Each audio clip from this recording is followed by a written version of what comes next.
Hello everyone, स्वागत है आप सभी का टारगेट यूकेपीएससी के डेली न्यूज़ एनालिसिस में। तो आज है 9 फरवरी और आज से और पिछले 3 दिन की जितनी भी न्यूज़ हैं वो इस लेक्चर में क्या करी गई हैं, कवर करी गई हैं। जो भी इंपॉर्टेंट न्यूज़ हैं वो आपके सामने हैं। सबसे पहले हम देखेंगे यस्टरडे क्वेश्चंस को देखेंगे, उससे पहले हम नदी को भी देखेंगे, ठीक है। फिर हम वन लाइनर कुछ न्यूज़ हैं, एक दो वन लाइनर न्यूज़ हैं वो बड़ी इंपॉर्टेंट है। फिर ये जो वैश्विक शिक्षक पुरस्कार है ये भी वन लाइनर न्यूज़ में ये बड़ा इंपॉर्टेंट है, ये आपके पेपर में आ सकता है सीधे तौर पर prelims as well as mains में, ठीक है। मेन्स में भी आ सकता है ये कहीं पर, मतलब मेंस में आप इसको इंटरलिंक कर सकते हैं, ऐसे डायरेक्टली तो नहीं आ सकता पर हाँ, ठीक है। फिर शारदा कॉरिडोर आपके लिए बड़ा इंपॉर्टेंट टॉपिक है, प्री के एस्पेक्ट से भी इंपॉर्टेंट है और साथ में मेंस के एस्पेक्ट से भी इंपॉर्टेंट है, ठीक। फिर जो मलेशिया यूपीआई को शुरू करने जा रहा है अब, तो मलेशिया और भारत के संबंध लगातार क्या हो रहे हैं, बढ़ रहे हैं। भारत के जो प्रधानमंत्री हैं वो मलेशिया में गए हैं। आपने एक चीज़ सुनी होगी कि नो टॉलरेंस टू टेररिज्म, ठीक है, आपने ऐसी हेडलाइंस कहीं पर पढ़ी होंगी। तो पहले क्या था कि मलेशिया पाकिस्तान का समर्थक था, ठीक है, लेकिन अब क्या हो रहा है, लगातार मलेशिया क्या हो रहा है, भारत की तरफ झुक रहा है। तो ये भारत की सॉफ्ट पॉलिसी और डिप्लोमेसी को दिखाता है कि कितनी प्रभावी तरीके से भारत की डिप्लोमेसी काम कर रही है वैश्विक स्तर पर, ठीक है। तो यहाँ पर कहीं आपको प्रीलिम्स के फैक्ट मिलेंगे जो आपके एग्जाम पॉइंट ऑफ व्यू के लिए बड़े ही इंपॉर्टेंट है।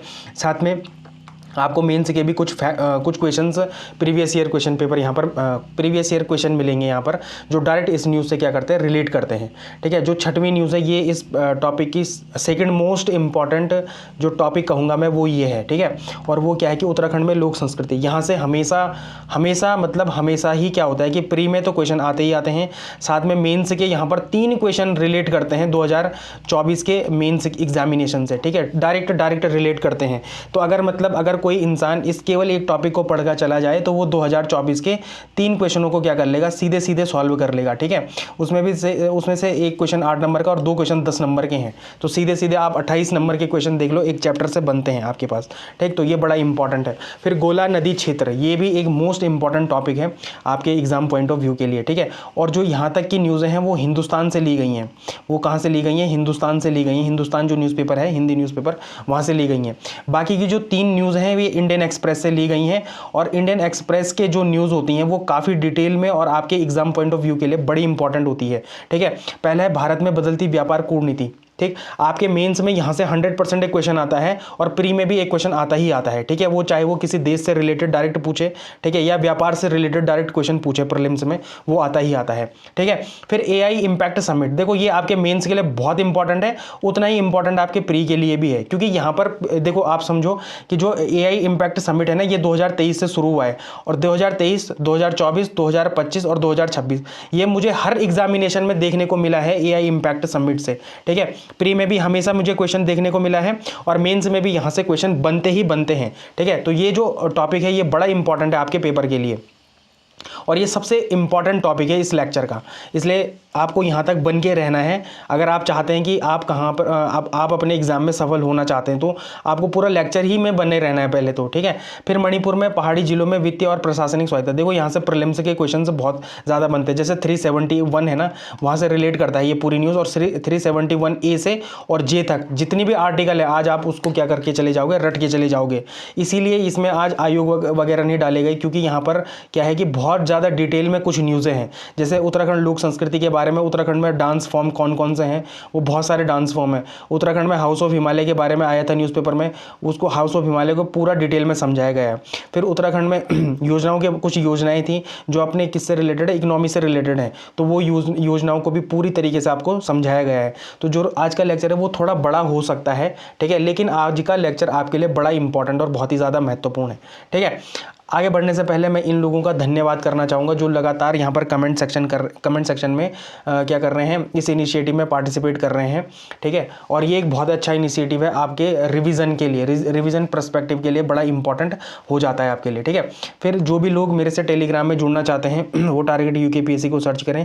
यहाँ पर आप कोई भी मेंस का क्वेश्चन आंसर लिखते हैं, कोई भी मतलब जो दिया जाता है, अगर उसकी बात करूँ तो मैं, तो अगर आपको आंसर चेक कराना होता है तो आप डायरेक्टली टारगेट यूकेपीएससी को सर्च करें, वहाँ पर एक यूज़र नेम मिलेगा, आप मुझे डायरेक्टली मैसेज कर सकते हैं, या आपके कोई डाउट है तो तब भी आप इससे जुड़कर मेरे से सीधे अपने डाउट्स पूछ सकते हैं, आपको तुरंत ही उनका क्या मिल जाएगा, समाधान मिल जाएगा, ठीक है।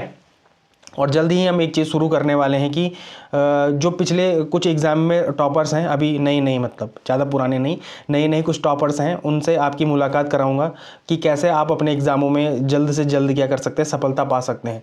ठीक है, तो ये सारे इनिशिएटिव आपके लिए लिए जा रहे हैं। मुझे उम्मीद है कि आप लोग इसको शेयर भी करेंगे और सब्सक्राइब भी करेंगे। लाइक शेयर सब्सक्राइब और कमेंट तो ज़रूर करें। ठीक है, तो आज जो न्यूज़ थी, न्यूज़ नहीं, जो नदी थी वो बड़ी इंपॉर्टेंट नदी थी आपके पास। कौन सी नदी तंत्र पूछा था लास्ट में, सिंधु नदी तंत्र के बारे में आपसे पूछा गया था प्रीवियस लेक्चर में। ठीक है, तो जो सिंधु नदी तंत्र का उद्गम स्थल है वो कहाँ पर से, बुखारचू ग्लेशियर से है, जो कि कैलाश पर्वत के सामने ही क्या है, ग्लेशियर है। ठीक है, कौन है, बुखारचू ग्लेशियर है, वहाँ से सिंधु नदी का क्या होता है, उद्गम स्थल होता है। तो जो इसकी लेफ्ट बैंक ट्रिब्यूटरी है उसमें सबसे पहले जो नदी मिलती है वो जास्कर नदी मिलती है। ये मोस्ट इंपॉर्टेंट क्वेश्चन है, एक बार ये यूपीएससी में पूछा भी गया है।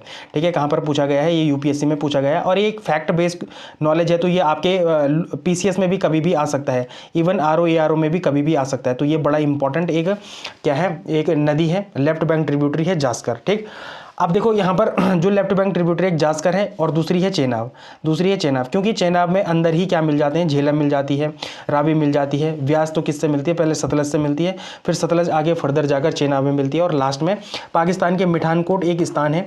ठीक है, वहाँ पर ये नदियाँ सब किस में मिल जाती हैं, सिंधु नदी में मिल जाती है। तो बड़ा इंपॉर्टेंट है। सिंधु नदी विवाद है, जो सिंधु नदी विवाद होने की वजह से भी आपके पेपर में इसके आने के चांसेस बहुत ज़्यादा हैं। ठीक है, आपके पेपर में ये नदी के बारे में आराम से इस बार तो आ सकता है। मतलब जो 2026 के जितने एग्जाम होंगे उनमें सबसे जो इंपॉर्टेंट नदी होगी वो होगी सिंधु नदी तंत्र के बारे में होगा। ठीक है, तो ये इंपॉर्टेंट है। फिर जो इसकी राइट बैंक ट्रिब्यूटरी है, राइट बैंक ट्रिब्यूटरी में सबसे पहले जो ट्रिब्यूटरी है वो स्योक नदी है, फिर है गिलगित, फिर है काबुल, फिर है कुर्रम, फिर है गोमल। ठीक है, तो ये सारी जो नदियां हैं ये राइट बैंक ट्रिब्यूटरीज हैं और they are most important tributaries. ठीक है, वो कहाँ की, सिंधु नदी तंत्र की, है ना। अब आपसे मैं एक छोटा सा क्वेश्चन पूछूंगा, कुछ क्वेश्चन पूछूंगा यहाँ पर भी, जैसे झेलम नदी का उद्गम स्थल कहाँ पर है, ये आपको मुझे कमेंट सेक्शन में बताना है कि झेलम नदी का उद्गम स्थल कहाँ पर है। ठीक है, चेनाब नदी दो शाखाओं से मिलके बनती है, एक चंद्र और एक भागा से मिलकर बनती है, और वो कहाँ पर मिलती है आपको मुझे ये बताना है, और फर्दर उसको चेनाब नदी बोला जाता है आगे। ठीक है, चलो हिमाचल प्रदेश में मिलकर आती है ये, हिमाचल प्रदेश में आगे ये क्या बन जाती है, चेनाब नदी बन जाती है। ठीक, ये इंपॉर्टेंट है। फिर ये जो रावी नदी है, रावी नदी का उद्गम स्थान मुझे आपने बताना है। ठीक है, ब्यास नदी का उद्गम स्थान मुझे बताना है। ठीक है, फिर यहाँ से जो सतलज नदी जा रही है आगे फर्दर, ठीक है, सतलज नदी से एक हरिके बैराज से क्या निकलती है, एक इंदिरा गांधी नहर निकलती है जो कि अपने राजस्थान में जाती है। ठीक है, तो ये सारी चीज़ें इंपॉर्टेंट है। देखो चेनाब नदी एक इंपॉर्टेंट नदी इसलिए भी है क्योंकि यहाँ पर एक हाईएस्ट, आपको पता भी होगा कि नदी पुल भी है, नदी ब्रिज के बारे में भी है, और वो भारत का सबसे ऊंचाई पे होने वाला पुल है। ठीक है, ये अभी करंट अफेयर की ही एक क्या है, न्यूज़ है ना। तो ये इंपॉर्टेंट है, ये आपका सिंधु नदी तंत्र भी क्या होता हुआ, समाप्त होता हुआ। अब आपकी मुझे इसी ट्रिब्यूटरी के बारे में सब कुछ जानकारी देनी है, सतलज के बारे में मुझे आपने सब कुछ बताना है। ठीक है, सतलज नदी तंत्र के बारे में मुझे आपने सब कुछ बताना है। ठीक है, एक क्वेश्चन और भी पूछता हूँ कि पंचनद में कौन सी नदी शामिल नहीं है। पंचनद, एक क्वेश्चन आता है कि निम्नलिखित में से पंचनद में कौन सी नदी नहीं है। ठीक है, वहाँ पर ऑप्शन होते हैं सिंधु, रावी, ब्यास, सतलज, झेलम। ठीक है, तो आपको मुझे बताना है कि पंचनद में कौन सी नदी नहीं है, पंचनद में कौन सी नदी नहीं है। ठीक है, और जिस नदी का आपको मुझे पोस्टमार्टम करके बताना है वो है सतलज नदी, वो है सतलज नदी के बारे में मुझे आपने सारी जानकारी कहाँ पर देनी है, कमेंट सेक्शन में देनी है। ये मोस्ट इंपॉर्टेंट नदी है और आने वाले टाइम में 2026 में जितने भी एग्जाम होंगे, इवन 27 में भी जितने एग्जाम होंगे, सिंधु नदी तंत्र इज मोस्ट इंपॉर्टेंट नदी, है ना। बाकी सारी नदियों में से जो सबसे इंपॉर्टेंट नदी है वो है सिंधु नदी। ठीक है, तो आपको मुझे बताना है कि सतलज नदी का सारा पोस्टमार्टम करना है कि ये नदी कहाँ से निकलती है, इसकी लंबाई कितनी है। ठीक है, इसमें कौन कौन से क्या है हाइड्रो पावर प्रोजेक्ट हैं, अगर कोई पुल है तो वो कौन सा पुल है। ठीक है, इसका उद्गम स्थान कहाँ पर है, right bank tributary, left bank tributary, तो चलो इसमें इतनी ज़्यादा होंगी नहीं, पर फिर भी अगर होती हैं तो मुझे आपने वो डिटेल में बतानी है। ठीक है, तो आगे फर्दर बढ़ते हैं और सबसे पहले देख लेते हैं वन लाइनर न्यूज़ को। तो वन लाइनर न्यूज़ में सबसे इंपॉर्टेंट है सूरज कुंड शिल्प मेला। देखो ये मेला कहाँ पर लगता है, हमेशा हरियाणा में लगता है, और ये कौन सा संस्करण है, तो 39वां संस्करण है। तो ये बहुत ही इंपॉर्टेंट एक मेला है। अगर आपके पास कहीं पर क्वेश्चन आता है कि वोकल टू ग्लोबल जो मतलब ये मेला क्या करता है कि जो अपने उद्योग होते हैं ना, कुटीर उद्योग वगैरह वगैरह जैसे छोटे छोटे उद्योग होते हैं, तो इनको एक बहुत अच्छा मंच प्रदान करता है। कौन? ये सूरजकुंड मेला। ठीक, तो ये इंपॉर्टेंट है। थीम के साथ आयोजित हो रहा है, तो वोकल टू ग्लोबल थीम के साथ क्या आयोजित हो रहा है? सूरजकुंड मेला आयोजित हो रहा है। और वो कहाँ पर है, कौन से राज्य में लगता है? तो वो हरियाणा में लगता है, जिसमें यूपी और मेघालय थीम राज्य तथा मिस्र साझेदार देश है। देखो ये इंपॉर्टेंट है, ये पेपर में आ सकता है कि इसमें कौन से दो राज्यों की थीम है और कौन से देश की साथ ये साझेदार है। तो मिस्र देश के साथ ये साझेदार है। यहाँ कारीगरों को वैश्विक मंच प्रदान किया जाता है। तो ये एक इंपॉर्टेंट मेला है जो आपको पता होना चाहिए कि सूरजकुंड शिल्प मेला कहाँ पर लगता है। हरियाणा में लगता है। वोकल टू ग्लोबल इसकी थीम है। इसके साथ दो राज्य इस थीम के साथ काम कर रहे हैं, यूपी और मेघालय काम कर रहे हैं। और कौन सा देश इनके साथ काम कर रहा है? तो वो है मिस्र देश। ठीक, तो ये सारी चीज़ें इंपॉर्टेंट हो जाती हैं। फिर वीओ चिदम्बरनार बंदरगाह में समुद्री सुरक्षा के लिए 5 किलोमीटर रेंज वाली उन्नत एंटी ड्रोन प्रणाली लागू कर भारत का पहला ऐसा बंदरगाह बनने का गौरव प्राप्त हुआ है। तो ये पेपर में आ सकता है कि ऐसा कौन सा बंदरगाह है जिसमें क्या है, एंटी ड्रोन प्रणाली लागू हुई है। तो वो कौन सा है? तो वो है वीओ चिदम्बरम बंदरगाह है। यह स्वदेशी परियोजनाएं 3 महीने में पूरी होगी। तो ये एक इंपॉर्टेंट न्यूज़ है आपके प्रीलिम्स एग्जामिनेशन के लिए। फिर जो एक ये सबसे अच्छी न्यूज़ है वो क्या है कि 2026 में दुबई में आयोजित होने वाली $10 लाख का वैश्विक शिक्षक पुरस्कार इस वर्ष भारतीय शिक्षक रूबल नागी को दिया गया। तो ये भी एक इंपॉर्टेंट क्या है, न्यूज़ है। तो रूबल नागी का संबंध किससे है? शिक्षा के क्षेत्र में है। ठीक है, उन्हें अभी कौन सा पुरस्कार दिया गया? तो वैश्विक शिक्षक पुरस्कार दिया गया। और वैश्विक शिक्षक पुरस्कार का आयोजन कहाँ हुआ? तो यूएई दुबई में हुआ है। दुबई में हमने एक दो चीज़ें और भी पढ़ी है। ठीक है, वो भी फर्दर देखेंगे। ठीक, तो यहाँ पर जो सबसे इंपॉर्टेंट क्वेश्चन है, मतलब जो प्रीवियस ईयर क्वेश्चन के बारे में देख लेते हैं कि वर्ष 2025 में उत्तराखंड पर्यटन आंकड़ों के संदर्भ में निम्नलिखित कथनों पर विचार करें। राज्य गठन के बाद पहली बार वार्षिक पर्यटकों की संख्या 6 करोड़ के आंकड़े को पार करके गई है। तो ये बिल्कुल सही है, ये इंपॉर्टेंट न्यूज़ थी जो हमने लास्ट क्या करा है, डीएनए करा है, उसमें ही थी है। ठीक है, फिर राज्य में सर्वाधिक पर्यटन नैनीताल जिले में पहुंचे थे, ऐसा नहीं है। राज्य में सर्वाधिक पर्यटन जो पहुंचे थे वो हरिद्वार में पहुंचे थे। ठीक है, वो कहाँ पर पहुंचे थे? हरिद्वार में पहुंचे थे। तो ये जो दूसरा ऑप्शन है ये गलत है। वर्ष 2025 में उत्तराखंड में आने वाले वैश्विक पर्यटकों की संख्या 1.92 लाख रही। ठीक है, तो 9-2 लाख रही, इतनी नहीं रही। 6 दशमलव से कुछ ज़्यादा क्या थे, सॉरी वैश्विक पर्यटक पूछा है ना। हाँ, ये बिल्कुल सही है। तो ये वैश्विक पर्यटक क्योंकि एक चिंता का विषय थे और ये कम थे, है ना। तो ये इंपॉर्टेंट है। तो इसका 1 और 3 क्या है? सही आंसर। इसका बी बॉल क्या है? सही आंसर है। ठीक, फिर आगे देखते हैं। हाल ही में चर्चा में रहे प्रसिद्ध व्यक्ति ह्यू गेजनर के संदर्भ में निम्नलिखित कथनों पर विचार करें। उन्हें भारत सरकार द्वारा यात्रा साहित्य में उनके योगदान के लिए पद्मश्री से सम्मानित किया गया। ये बिल्कुल सही है। 1980 के दशक में मसूरी में चूना पत्थर खनन पर रोक लगाने में उनकी सक्रिय भूमिका थी। ये भी बिल्कुल सही है। और मसूरी मिस्ट्री या मिथिस्ट्री और द स्कारलेट टाइगर उनके प्रसिद्ध पुस्तकें। हाँ, तो हमने इनकी 5 प्रसिद्ध पुस्तकें देखी थी। ठीक है, वो मैंने आपको प्रीवियस लेक्चर में बताई थी। ठीक है, तो ये सारी चीज़ें इंपॉर्टेंट है और ये तीनों ही ऑप्शन क्या है? सही है। तो इसका डिडक्ट क्या है? सही ऑप्शन है ना। फिर आगे अगला जो एमसीक्यू है वो है, उत्तराखंड सरकार ने हालिया मत्स्य पालन नीति के संदर्भ में निम्नलिखित कथनों पर विचार करें। ऋषिकेश में देश का सबसे बड़ा एक्वेरियम कम डिस्कवरी लर्निंग सेंटर स्थापित किया जाएगा। ये बिल्कुल सही है। उत्तराखंड मत्स्य पालन क्षेत्र में बीमा कवर प्रदान करने वाला देश का पहला राज्य बना है। ये भी बिल्कुल सही है। तीसरा ऑप्शन है, राज्य सरकार ने स्थानीय ट्राउट मछली के निर्यात के लिए सिंगापुर के साथ समझौता किया है। नहीं, सिंगापुर के साथ नहीं बल्कि यूएई के साथ किया है। और यूएई में ही क्या हुआ है, वैश्विक शिक्षा, जो ये हमने न्यूज़ पढ़ी थी ना, वैश्विक शिक्षक पुरस्कार दिए गए हैं। तो वो भी कहाँ पर दिए गए हैं? रूबल नागी जी को दिया गया है। वो भी कहाँ पर हुआ है? दुबई में हुआ है। और जो अपना क्या है, मत्स्य पालन में जो ट्राउट मछली है उसका समझौता किस देश के साथ हुआ है? तो वो यूएई के साथ हुआ है। तो यहाँ पर ये तो तीसरा ऑप्शन क्या है? गलत है। तो इसके 1 और 2 ऑप्शन क्या है? बी बॉल इसका सही आंसर है। ठीक है, फिर आगे चलते हैं। तो हाल ही में चर्चित भारत अमेरिका व्यापार समझौते के आर्थिक प्रभावों के संदर्भ में निम्नलिखित कथनों पर विचार करें। इस समझौते के तहत अमेरिका ने भारतीय वस्तुओं पर 50% से घटाकर 18% टैरिफ कर दिया है। तो ये बिल्कुल सही है। मई से सितंबर 2025 के आंकड़ों के अनुसार अमेरिका को होने वाले भारतीय निर्यात में 37.5 की भारी वृद्धि दर नहीं बल्कि क्या हुआ है? निगेटिव हुई है, मतलब नहीं गया है, वहाँ पर आयात निर्यात नहीं हुआ है।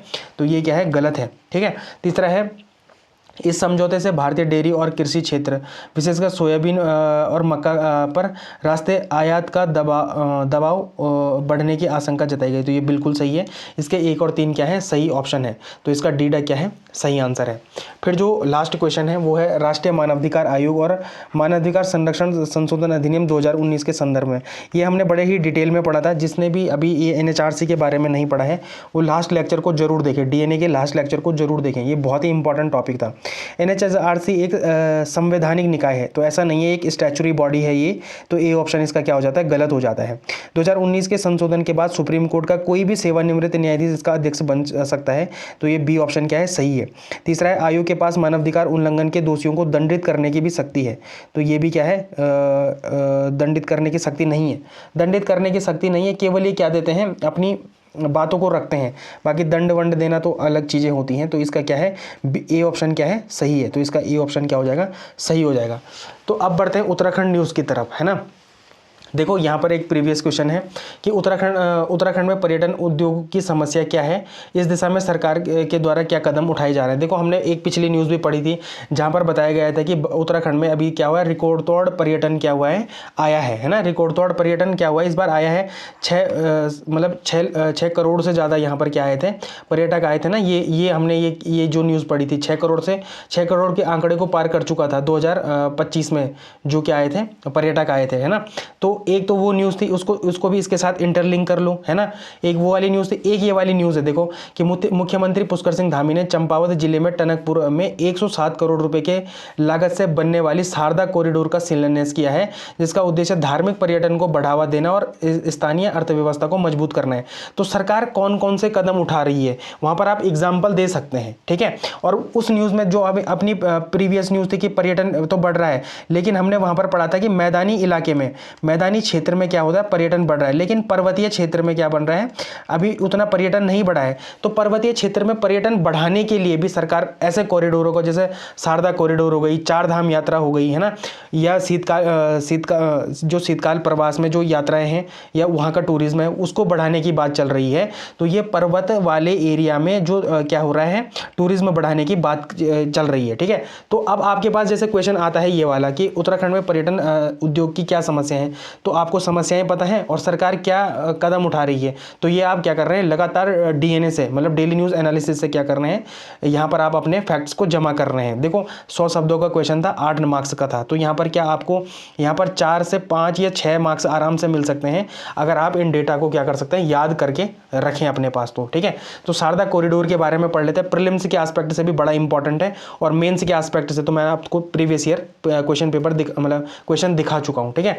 तो खबर क्या है, तो खबर हम वैसे भी पढ़ चुके हैं पर एक बार और भी पढ़ लेते हैं कि मुख्यमंत्री पुष्कर सिंह धामी ने चंपावत जिले के टनकपुर में 107 करोड़ रुपए की लागत से बनने वाले शारदा कॉरिडोर का शिलान्यास किया है। इसका उद्देश्य क्या है, धार्मिक पर्यटन को बढ़ावा देना और स्थानीय अर्थव्यवस्था को मजबूत करना।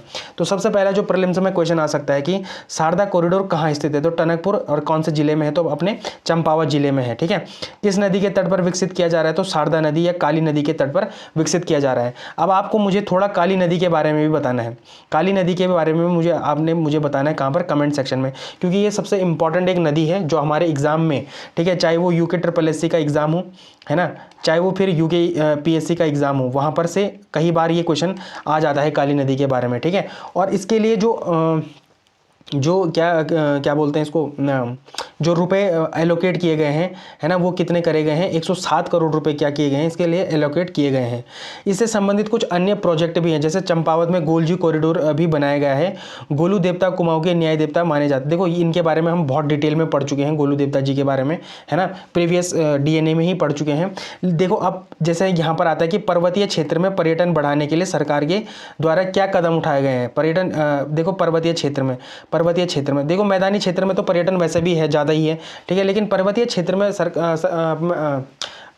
में टूरिज्म को बढ़ाने के लिए सरकार के द्वारा क्या कदम उठाए गए हैं। तो जैसे गोलजी कॉरिडोर को भी आप वहाँ पर क्या कर सकते हैं, कोड कर सकते हैं, ठीक है। फिर शारदा घाट का क्या महत्व है, तो यह ऐतिहासिक और धार्मिक रूप से बड़ा ही महत्वपूर्ण है, जहाँ क्या होती है आरती और अन्य अनुष्ठानों के लिए स्थान विकसित किए गए हैं। जैसे हरिद्वार का हर की पौड़ी, इसके हर की पौड़ी है ना, वैसे उसी के तर्ज पर भी यहाँ पर क्या किए गए हैं, ऐसे स्थान को क्या किया गया है, बनाया गया है। अब आप देखो कुछ चीज़ों को किस पेपर से रिलेट करोगे, तो जीएस पेपर 6 से आप इस न्यूज़ को पूरी तरीके से रिलेट कर सकते हो, और जीएस पेपर 3 से भी आप इस को क्या कर सकते हैं, रिलेट कर सकते हैं। इकोनॉमी एंड डेवलपमेंट में सीधे सीधे जो भारत की अर्थव्यवस्था है वहाँ पर भी आप इसको कोड कर सकते हैं, या एज अ एग्जाम्पल की तरीके से कोड कर सकते हैं। और जीएस पेपर 6 में उत्तराखंड स्पेसिफिक में उत्तराखंड की अर्थव्यवस्था पे भी क्या कर सकते हैं, कोड कर सकते हैं। इवन जीएस पेपर 5 में भी उत्तराखंड के पर्यटन और संस्कृति पे भी आप क्या कर सकते हैं, इसको कनेक्ट कर सकते हैं। तो सबसे पहले देखो मानसखंड मंदिर माला मिशन है ना, पर्यटन और संस्कृति की दृष्टि से देखें तो सबसे इंपॉर्टेंट जो चीज़ है वो क्या है, मानस खंड मंदिर माला मिशन। यह प्रोजेक्ट कुमाऊं क्षेत्र के मंदिरों के विकसित करने के लिए सरकार की एक बड़ी योजना का हिस्सा है। जैसे गढ़वाल में 4 धाम है, वैसे ही क्या है अपने कुमाऊं क्षेत्र में पर्यटन के लिए क्या है, शारदा कॉरिडोर या गेटवे का काम किया जा रहा है, मतलब प्रवेश द्वार का काम किया जा रहा है, कहाँ पर, कुमाऊं वाले क्षेत्र में। फिर धार्मिक सर्किट को बनाने की भी बात की है, जैसे टनकपुर में माँ, ये कौन सी है, माँ पूर्णागिरी धाम के बारे में। तो कई बार क्वेश्चन आया है कि पूर्णागिरी मंदिर किस जिले में है, तो किस जिले में भाई, चंपावत जिले में है, चंपावत जिले में। ये कई बार ये क्वेश्चन आपके प्रिलिमिनरी एग्जाम में आ चुका है, ठीक है। शारदा कॉरिडोर बनने से श्रद्धालुओं के लिए सुविधा बढ़ेगी और वहां पर क्या होगा, वे लोग ज़्यादा समय बिताएंगे। अब ज़्यादा समय बिताएंगे तो ऑब्वियस सी बात है जो होटल इंडस्ट्री होगी वो बूस्ट होगी, ठीक है, जो पर्यटन होगा वो बूस्ट होगा। जब होटल इंडस्ट्री बूस्ट होगी तो माइग्रेशन वाली समस्या क्या हो जाएगी, खत्म हो जाएगी। जो रिवर्स माइग्रेशन वाली समस्या है वो समस्या नहीं, जो रिवर्स माइग्रेशन है वो क्या हो जाएगा, ऑटोमेटिकली बढ़ जाएगा। तो आप ऐसे इसको कनेक्ट करते हुए चल सकते हैं, ठीक है। फिर दूसरी चीज़ है कि उत्तराखंड की अर्थव्यवस्था, रोजगार सर्जन, कॉरिडोर के निर्माण से प्रत्यक्ष और अप्रत्यक्ष रोजगार पैदा होते हैं। देखो प्रत्यक्ष रोजगार क्या होता है, जैसे कंस्ट्रक्शन जॉब्स। अगर शारदा कॉरिडोर माना बन रहा है तो जो कॉरिडोर में काम करने वाले जो मिस्त्री होगा, जो लेबर होगा, उनको क्या मिल रहा है, प्रत्यक्ष तौर पे रोजगार मिल रहा है। और अप्रत्यक्ष तौर पर रोजगार का मतलब क्या होती है, जो वहाँ के आसपास में दुकानें होती हैं, जो वहाँ पर होटल्स होते हैं, जो वहाँ के लिए परिवहन होते हैं, उनको भी क्या मिलता है, इसके लिए रोजगार मिलता है। तो आपको इस बात को ना, इस टर्म को आप हमेशा याद रखना है कि जब कोई भी कंस्ट्रक्शन का काम होता है, अब जैसे थोड़ा सा आप इसको इकोनॉमी से जोड़ते हुए चलें तो जो पूंजीगत ढांचा होता है हमारे पास कौन सा होता है, पूंजीगत ढांचा होता है। जो पूंजीगत ढांचा होता है जब भी उसका निर्माण होता है, जैसे सड़क का निर्माण हो रहा है, सड़क का निर्माण हो रहा है, पुल का निर्माण हो रहा है, तो ये क्या है, पूंजीगत ढांचे हैं, ठीक है, वो ये पूंजीगत ढांचे हैं। तो इनमें हमेशा 2 प्रकार के जो जॉब होती हैं वो क्रिएट होती हैं। पहला कौन सी जॉब, जो प्रत्यक्ष तरीके से जॉब मिलती है, ठीक है, जो कंस्ट्रक्शन बेस्ड जॉब मिलती है। देखो भाई ऑब्वियस सी बात है, सड़क बन रही है तो उसमें क्या लेबर तो चाहिए ना, तो लेबर जब मिलेगी तो उसमें कौन सी जॉब मिलेगी, प्रत्यक्ष जॉब मिलेगी। अब वहां पर क्या है, माना कोई दुकान है, कोई होटल है, कोई परिवहन है ना, तो जो वहां पर लेबर काम कर रहा है, क्या उनको खाने के लिए कुछ नहीं चाहिए, क्या उनको रहने के लिए कुछ नहीं चाहिए, क्या उनको यातायात करने के लिए कुछ नहीं चाहिए। तो ऑब्वियस सी बात है जो अप्रत्यक्ष रोजगार है वो भी क्या होता है, बढ़ता है। तो हमेशा याद रखना कि जब भी पूंजीगत ढांचे का निर्माण होता है, तो वहां पर 2 तरीके की जॉब क्या होती है, प्रोड्यूस होती है, प्रत्यक्ष और अप्रत्यक्ष। तो आई होप आप समझ गए होंगे इसको, ठीक है। आर्थिकी में सुधार, लोगों की आर्थिकी सुधरेगी जब पर्यटन को उद्योग का दर्जा दिया जाएगा तो स्थानीय लोगों की भी क्या होगी, आय बढ़ेगी, ठीक है। अब इसमें कुछ अवसंरचना विकास है, इंफ्रास्ट्रक्चर डेवलपमेंट है। तो यह प्रोजेक्ट बुनियादी ढांचे के विकास का उदाहरण है। सीमांत जिला होने के कारण चंपावत और टनकपुर का विकास रणनीतिक रूप से भी क्या है, महत्वपूर्ण है। अब आपको पता होगा कि ये क्या है, एक बॉर्डर वाला एरिया है, नेपाल है ना, नेपाल के साथ ये बॉर्डर बनाता है। तो यहाँ पर आपको पता है कि नेपाल और भारत के बीच में लगातार क्या हो रहा है, किसी चीज़ में हमेशा क्या होते रहती है, इनमें बातचीत होती रहती है। जैसे नेपाल ने कुछ टाइम पहले क्या कर दिया था, भारत के कुछ हिस्से को अपने नक्शे में दिखा लिया था, ठीक है। तो यहाँ पर भी क्या कर सकता है, भारत इसको आराम से टैकल कर सकता है। फिर गोलजी कॉरिडोर है कि कैसे सरकार सांस्कृतिक धरोहरों को रिनोवेट करने का काम कर रही है, ठीक है। अब इसका जो ये जैसे गोलजी कॉरिडोर हो गया या पूर्णागिरी मंदिर हो गया, ये जो भी इनको मतलब जो इनको दोबारा से बनाने की बात या दोबारा से साजो सज्जा का काम होता है इनमें, तो इससे क्या होता है, इसमें जो हम इसको कहाँ से रिलेट कर सकते हैं कि हिल एरिया में जो अपना पर्यटन है पर्यटन है उसको कैसे बढ़ाया जाए, उसको कैसे इंक्रीज किया जाए, उसके लिए किया जाता है, ऐसे चीज़ों का निर्माण किया जाता है। ऐसे ऐसे सांस्कृतिक धरोहरों को क्या किया जाता है, रिनोवेट किया जाता है। जैसे उसमें गोलजी कॉरिडोर का आप क्या कर सकते हैं, जिक्र कर सकते हैं, या पूर्णागिरि मंदिर का जिक्र कर सकते हैं। ठीक है, तो ये सारी चीज़ें आपके पेपर के लिए बड़ी इंपॉर्टेंट है। ये आपके लिए एमसीक्यू है। आई होप आप इसका क्या करेंगे, कमेंट सेक्शन में आंसर देंगे। ठीक है, जो दूसरी सबसे इंपॉर्टेंट न्यूज़ है वो है मलेशिया यूपीआई पेमेंट शुरू करने जा रहा है ना। तो यहाँ पर जो प्रीलिम्स के फैक्ट्स हो सकते हैं वो भी आपके लिए लाए गए हैं। तो जो खबर है वो क्या है कि प्रधानमंत्री नरेंद्र मोदी ने मलेशिया की 2 दिवसीय यात्रा के दौरान यूपीआई शुरू करने, एक नया वाणिज्यिक दूत खोलने और तिरुवल्लुर केंद्र स्थापित करने की महत्वपूर्ण घोषणाएं की हैं। कहाँ पर, मलेशिया में। ठीक है, तो इंपॉर्टेंट चीज़ तो ये है कि सबसे पहले अभी तो यूपीआई शुरू करने वाले की घोषणा किस देश से करी गई है हाल ही में, तो ऐसा क्वेश्चन आएगा तो मलेशिया से की गई है। ठीक है, तिरुवल्लुर केंद्र चेयर की स्थापना कहाँ की जाएगी, तो मलय विश्वविद्यालय कहाँ पर, मलेशिया में की जाएगी। और वर्तमान में वहाँ के प्रधानमंत्री कौन है। देखो ऐसे क्वेश्चंस बहुत आते हैं कि अभी देखो जैसे आप थोड़ा सा प्रीवियस ईयर पेपर देखोगे ना प्रिलिमिनरी के, तो ऐसे क्वेश्चंस कई बार आते हैं कि प्रधानमंत्री के बारे में पूछ दिया जाता है, राष्ट्रपति के बारे में पूछ दिया जाता है। तो अगर आपको पूछा जाए कि मलेशिया के वर्तमान प्रधानमंत्री कौन है, तो अनवर इब्राहिम क्या है, यहाँ के वर्तमान प्रधानमंत्री हैं। तो ये इंपॉर्टेंट है। अब थोड़ा अगर मेन्स में आप इसको जीएस पेपर 2 के साथ इसको रिलेट करते हैं और इंटरनल रिलेशन में इसको रिलेट करते हैं, तो वहाँ पर जो सांस्कृतिक कूटनीति, जो कल्चरल डिप्लोमेसी सॉफ्ट पावर है, वहाँ से ये क्या करता है, सीधे सीधे रिलेट करता है। तो तिरुवल्लुर चेयर को कैसे आप इसको वो कर सकते हैं, कनेक्ट कर सकते हैं कि महान तमिल कवि और दार्शनिक तिरुवल्लुर, देखो तिरुवल्लुर ने कौन सी पुस्तक लिखी थी, तो तिरुकुरल पुस्तक लिखी थी। कौन सी पुस्तक लिखी थी, तो तिरुकुरल पुस्तक लिखी थी। ठीक है, और तिरुकुरल पुस्तक किस चीज से संबंधित है, तो ये एक नीति ग्रंथ है। ठीक है, नीति ग्रंथ है। ये नीति ग्रंथ बोल लो आप, या नैतिकता बोल लो, या मानव धर्म के बारे में क्या बताती है, जानकारी देती है। कौन सी, तिरुवल्लुर द्वारा रचित कौन सी, तिरुकुलर पुस्तक है जो, ठीक है, उसकी बात कर रहे हैं ये, है ना। और मलय विश्वविद्यालय के चेयर और एक केंद्र स्थापित करना भारत की क्या दिखाता है, सॉफ्ट डिप्लोमेसी को दिखाता है, ये सॉफ्ट पावर को दिखाता है।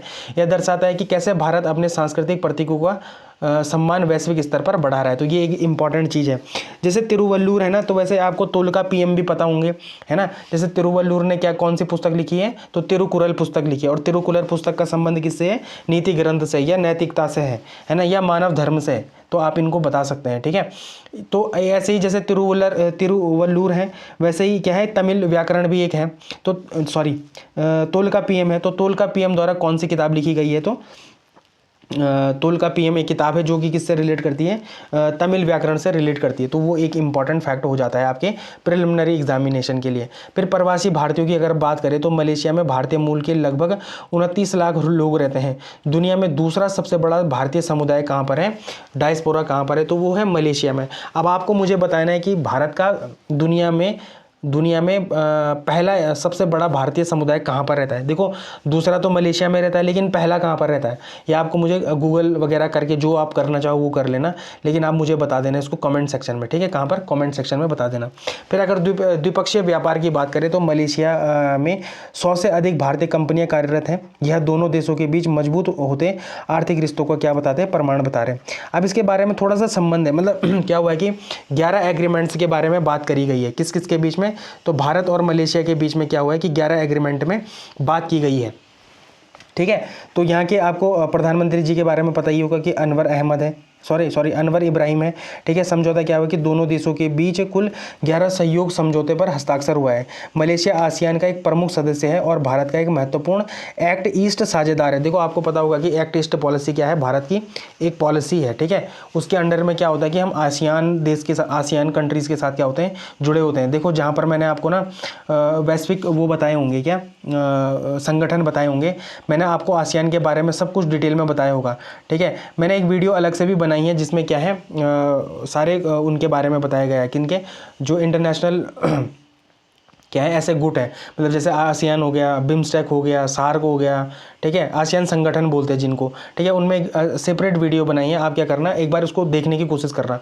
वहाँ से आपको सारे ही जो जितने भी आपके सिलेबस में क्या है ऐसे वो हैं, क्या ऑर्गेनाइजेशंस हैं वो सारी आपको वहाँ पर पता चल जाएंगी। ठीक है, तो ये एक इंपॉर्टेंट फैक्ट है। ठीक, तो इसमें इसको आप भी जीएस पेपर 2 के साथ रिलेट कर सकते हैं। जीएस पेपर 2 इंटरनल रिलेशन के साथ क्या कर सकते हैं, रिलेट कर सकते हैं, या भारत की एक्ट ईस्ट पॉलिसी के साथ भी इसको क्या कर सकते हैं, रिलेट कर सकते हैं। तो जो पहला पॉइंट है यहाँ पर कि वो क्या है, सुरक्षा और रक्षा सहयोग के बारे में है। तो आतंकवाद, दोनों प्रधानमंत्री मोदी जी हों या अनवर इब्राहिम हो, ठीक है, उन्होंने क्या बोला है कि आतंकवाद के सभी रूपों की निंदा की है और जीरो टॉलरेंस की नीति पर सहमति जताई है। इसमें सीमा पार आतंकवाद भी शामिल है। ठीक है, समुद्री सुरक्षा, तो जो अपना हिंद प्रशांत है, इंडो पैसिफिक है क्षेत्र में शांति और सुरक्षा बनाए रखने के लिए समुद्री सुरक्षा और खुफिया जानकारी साझा करने पर भी क्या दिया है, जोर दिया है। ठीक है, फिर तकनीकी और भविष्य में सहयोग क्या है, अब संबंध सिर्फ व्यापार तक सीमित नहीं है बल्कि एआई हो गया, आर्टिफिशियल इंटेलिजेंस हो गया, या डिजिटल तकनीक, सेमीकंडक्टर हो गया, या फिनटेक। देखो फिनटेक आप जानते हो ना, अगर जो भी नहीं जानते फिनटेक एक बार गूगल कर लेना। ठीक है, सब कुछ यहाँ पर बताना पॉसिबल नहीं होता है, गूगल कर लेना और कमेंट सेक्शन में भी बता देना। ठीक है, फिनटेक क्या होता है, अब जरा मैं बता ही देता हूँ। जो फिनटेक क्या होता है, जो फाइनेंस वाली चीज़ें होती है ना, फिनटेक है ना, तो जो अपने क्या होता है, फाइनेंस वाली चीज़ें होती है, किससे, टेक्नोलॉजी बेस पे। ठीक है, जब फाइनेंस वाली चीज़ें टेक बेस पे हो जाती हैं तो उसे ही क्या बोलते हैं, फिनटेक बोलते हैं। लेकिन फिर भी आप एक बार डिटेल में कहाँ पर पढ़ लेना, गूगल में पढ़ लेना। तो ऐसे क्षेत्रों को बढ़ाने पर क्या किया गया है, मलेशिया के साथ बात करी गई है। फिर कूटनीतिक बदलाव में भी यहाँ पर एक इंपॉर्टेंट फैक्ट निकल के आता है कि जो लेख था उसमें बताया गया था कि मलेशिया का यह रुख उसके पुराने रवैये से अलग है। पुराने रवैये से क्या अलग है भाई, जहाँ वह कश्मीर मुद्दे पर पाकिस्तान के करीब दिखता था, अब मलेशिया ने भारत के साथ संबंधों को प्राथमिकता दे दी है। तो ये एक इंपॉर्टेंट है। फिर आप जाकिर नायक के बारे में तो जानते ही होंगे, हाल ही में ये जब बांग्लादेश में दंगे हो रहे थे वहाँ पर भी क्या था, ये हाईलाइट था। तो कौन, जाकिर नायक था। तो भारत के भगोड़े जाकिर नायक के प्रत्यार्पण, ठीक है, का मुद्दा भी चर्चा का एक हिस्सा था इस वार्तालाप में। ठीक है, फिर आर्थिक सहयोग में क्या था कि स्थानीय मुद्रा में व्यापार करने की बात करी गई थी। दोनों देशों ने डॉलर पर निर्भरता कम करने के लिए स्थायी मुद्रा के व्यापार को बढ़ावा देने की बात करी गई है। मतलब एक डी डॉलराइजेशन वाली प्रक्रिया अब छोटे देशों के साथ भी क्या कर रहा है, लगातार भारत बनाने की कोशिश कर रहा है। ठीक है, तो ये इंपॉर्टेंट है। फिर व्यापार लक्ष्य की बात करें तो पिछले साल का व्यापार कितना था, $18.6 बिलियन था। ठीक है, जिसे और बढ़ाने का भी लक्ष्य रखा गया है। तो ये सारी चीज़ें क्या हो जाती हैं, इंपॉर्टेंट हो जाती हैं। ठीक है, भारत और मलेशिया के पर्सपेक्टिव में। और ये जो जितने भी न्यूज़ हैं ना, ये आपके किसमें, मेंस और प्रिलिमिनरी एग्जाम में क्या है, दोनों में ही क्या है, इंपॉर्टेंट है। ठीक है, अब आगे बढ़ते हैं। तो आगे क्या हुआ है, देखो एक न्यूज़ है, क्या है, उत्तरायणी कौतिक महोत्सव था। ठीक है, इस महोत्सव में क्या हुआ है कि उत्तराखंड की जो लोक संस्कृति है, जैसे जागर हो गया, छोलिया हो गया, इन नृत्यों का क्या था, जिक्र था। लेकिन वहाँ पर बस एक एक शब्द था। ठीक है, पर इसको मैंने डिटेल में लाया हूँ आपके लिए कि जागर क्या होते हैं, छोलिया नृत्य क्या होता है। ठीक है, उसके बाद बेड़ा नृत्य क्या होता है, मांगल क्या होते हैं, खुदेड़ क्या होता है, चोपटी क्या होता है, ये सारी चीज़ें उसमें एक एक लाइन में थी, लेकिन मैं इनको आपके लिए डिटेल में लाया हूँ। हाउस ऑफ हिमालय के बारे में था, तो हाउस ऑफ हिमालय क्या है, क्यों इंपॉर्टेंट है, ये सारी चीज़ें लाया हूँ। ठीक है, इसमें कुछ योजनाओं के बारे में भी है। ठीक है, योजनाओं के बारे में भी है, वो आपकी एग्जाम पॉइंट ऑफ व्यू के लिए बड़ी इंपॉर्टेंट है, खासकर प्री के लिए। तो वो भी एक इंपॉर्टेंट फैक्ट है आपके लिए। ठीक है, अब मैं आपको थोड़ा मेंस में लेके चलता हूँ। ठीक है, ये तो सारा प्रीलिम्स के एस्पेक्ट से देखा है, अब मेंस में लेके चल के देखता हूँ। देखो आपके पास 3 क्वेश्चन आए थे। ठीक है, 3 क्वेश्चन आए थे। देखो लोक वाद्य यंत्र एक प्रदेश विशेष की समृद्ध संस्कृति विरासत को भी दर्शाते हैं। इस संदर्भ में उत्तराखंड के पारंपरिक लोक वाद्य यंत्रों का उल्लेख करें। देखो एक क्वेश्चन तो यहाँ से सीधे सीधे रिलेट करता है। दूसरा कहाँ पर, उत्तराखंड के प्रमुख लोक गायकों के नाम और उनके बारे में बताएं। जैसे बसंती बिष्ट जी के बारे में आप बता सकते थे। जैसे आप किनके, जागर सम्राट। ठीक है, जागर सम्राट किन्हें बोलते हैं, प्रीतम भरतवाण को कहते हैं, उनके बारे में आप बता सकते थे। ऐसे ही नरेंद्र सिंह नेगी जी के बारे में आप भी क्या उनको बता सकते थे। ठीक है, तो ये सारी चीज़ें भी इस क्वेश्चन से क्या करती हैं, इस न्यूज़ से क्या करती हैं, डायरेक्ट रिलेट करती हैं। फिर है एक बड़ा क्वेश्चन है, सबसे बड़ा क्वेश्चन है, 150 शब्दों का है, 10 नंबर का क्वेश्चन है कि उत्तराखंड में लोक नृत्यों के बारे में विस्तृत जानकारी दें। ठीक है, तो ये 3 क्वेश्चन एक सिंगल न्यूज़ से सीधे सीधे मैच कर रही हैं। और देखो 16 और 10 26 नंबर आपके सीधे सीधे एक न्यूज़पेपर के टॉपिक से मैच हो रहे हैं। तो आप समझ सकते हैं कि डीएनए की इंपॉर्टेंस आपके एग्जामिनेशन में क्या है। ठीक है, डीएनए की इंपॉर्टेंस आपके एग्जामिनेशन में क्या है। तो सबसे पहले हम देखते हैं खबर को देखते हैं। तो खबर तो हम देख ही चुके हैं कि मुख्यमंत्री पुष्कर सिंह धामी ने देहरादून में उत्तरायणी कौतिक महोत्सव के समापन पर उत्तराखंड के लोक संस्कृति जागर, छोलिया आदि के संरक्षण और हाउस ऑफ हिमालय जैसे ब्रांड के जरिए स्थानीय उत्पादों को बढ़ावा देने के पर जोर दिया है। देखो, हम हमेशा पढ़ रहे हैं, मतलब हम क्या पढ़ रहे हैं, लगातार पढ़ रहे हैं कि सरकार क्या कर रही है कि पर्यटन को बढ़ाने के लिए ठीक है, दो चीज़ों पे ध्यान है सरकार का। देखो, एक तो सीजनल पर्यटन है, मतलब सीजन के टाइम पे जो पर्यटन होता है, जैसे चार धाम पर्यटन यात्रा है, ठीक है, वो सीजन पे बेस होती है। लेकिन सरकार इसके इतर भी देख रही है। इसके इतर क्या देख रही है कि बारहमासी पर्यटन यहाँ पर क्या हो, विकसित हो। कहाँ पर? अपने उत्तराखंड में, ताकि यहाँ के लोगों को लगातार रोजगार मिले। तो उन्हीं बारहमासी पर्यटन में कहीं ना कहीं जो हमारे कौतिक होते हैं, कौतिक मतलब जानते हैं ना, मेला, जो मेले होते हैं, उनको भी इस सब चीज़ों से जोड़ा जा रहा है। अब जैसे आपने ही पिछले महीने एक न्यूज़ पढ़ी थी, विंटर कार्निवल फेस्टिवल आपने कहाँ पर पढ़ी थी? मसूरी में पढ़ी थी, ठीक है। सरकार इसका जबरदस्त क्या कर रही है, प्रचार कर रही है। चाहे देखो कौतिक महोत्सव, सरकार बाहर भी इनका क्या कर रही है, प्रचार प्रसार कर रही है। जैसे हमने लखनऊ में देखा था, लखनऊ में हुआ था, ठीक है। फिर हमने महाराष्ट्र में देखा था, महाराष्ट्र में भी हुआ था ये कौतिक महोत्सव। तो लगातार क्या कर रही है सरकार, पर्यटन बढ़ाने के लिए इन सब चीज़ों को क्या कर रही है, बहुत ज़्यादा प्रमोट कर रही है, ठीक है। और जब पर्यटन बढ़ेगा तो अर्थव्यवस्था पे उसका डायरेक्ट इंपैक्ट पड़ेगा। कहीं ना कहीं वो अपनी इकोनॉमी भी बढ़ाने की कोशिश करेगा, कहीं ना कहीं वो रिवर्स माइग्रेशन बढ़ाने की भी कोशिश करेगा, है ना, कि क्या हो, जो लोग बाहर माइग्रेट हो चुके हैं अब वो अपने राज्य में आकर क्या करें, काम करना उनका क्या हो जाए, सुनिश्चित हो जाए, ठीक है। फिर क्या हो, देखो लगातार सरकार एक चीज़ और बोलती है कि खुद जॉब क्रिएट, मतलब क्या होता है कि हम जॉब देने वाले बने। क्या बोलती है सरकार? लगातार बोलती है ना कि जॉब लेने वाले मत बनो, जॉब देने वाले बनो। तो ये सारी चीज़ें क्या हैं, जॉब देने वाले बनेगी। भाई आपका होटल इंडस्ट्री विकसित होगी, ठीक है, तो आप जॉब देंगे, ऑब्वियसली बातें देंगे। आपका अगर परिवहन विकसित होगा तो आप जॉब देंगे, भाई देंगे, ठीक है। तो लगातार सरकार इस माइंडसेट से काम कर रही है। और जब भी आपके पास मेंस में कुछ ऐसा क्वेश्चन आए, आप उसको डायरेक्ट किससे जोड़ सकते हैं, इकोनॉमी से, इस इकोनॉमिक पर्सपेक्टिव से क्या कर सकते हैं, डायरेक्ट उसको रिलेट कर सकते हैं, ठीक है। बहरहाल जो उत्तराखंड की लोक संस्कृति है, हम सबसे पहले उसकी तरफ बढ़ते हैं। तो सबसे पहले था जागर। तो जागर क्या होते हैं, इनके बारे में एक बार क्या कर लेते हैं, डिटेल में पढ़ लेते हैं। तो क्या होते हैं, यह उत्तराखंड, कुमाऊं और गढ़वाल दोनों में सबसे प्रमुख धार्मिक अनुष्ठान लोक गाथा है। जागर शब्द का अर्थ है जागना। किसका जागना? देवताओं का जागना, ठीक है, भगवान का जागना।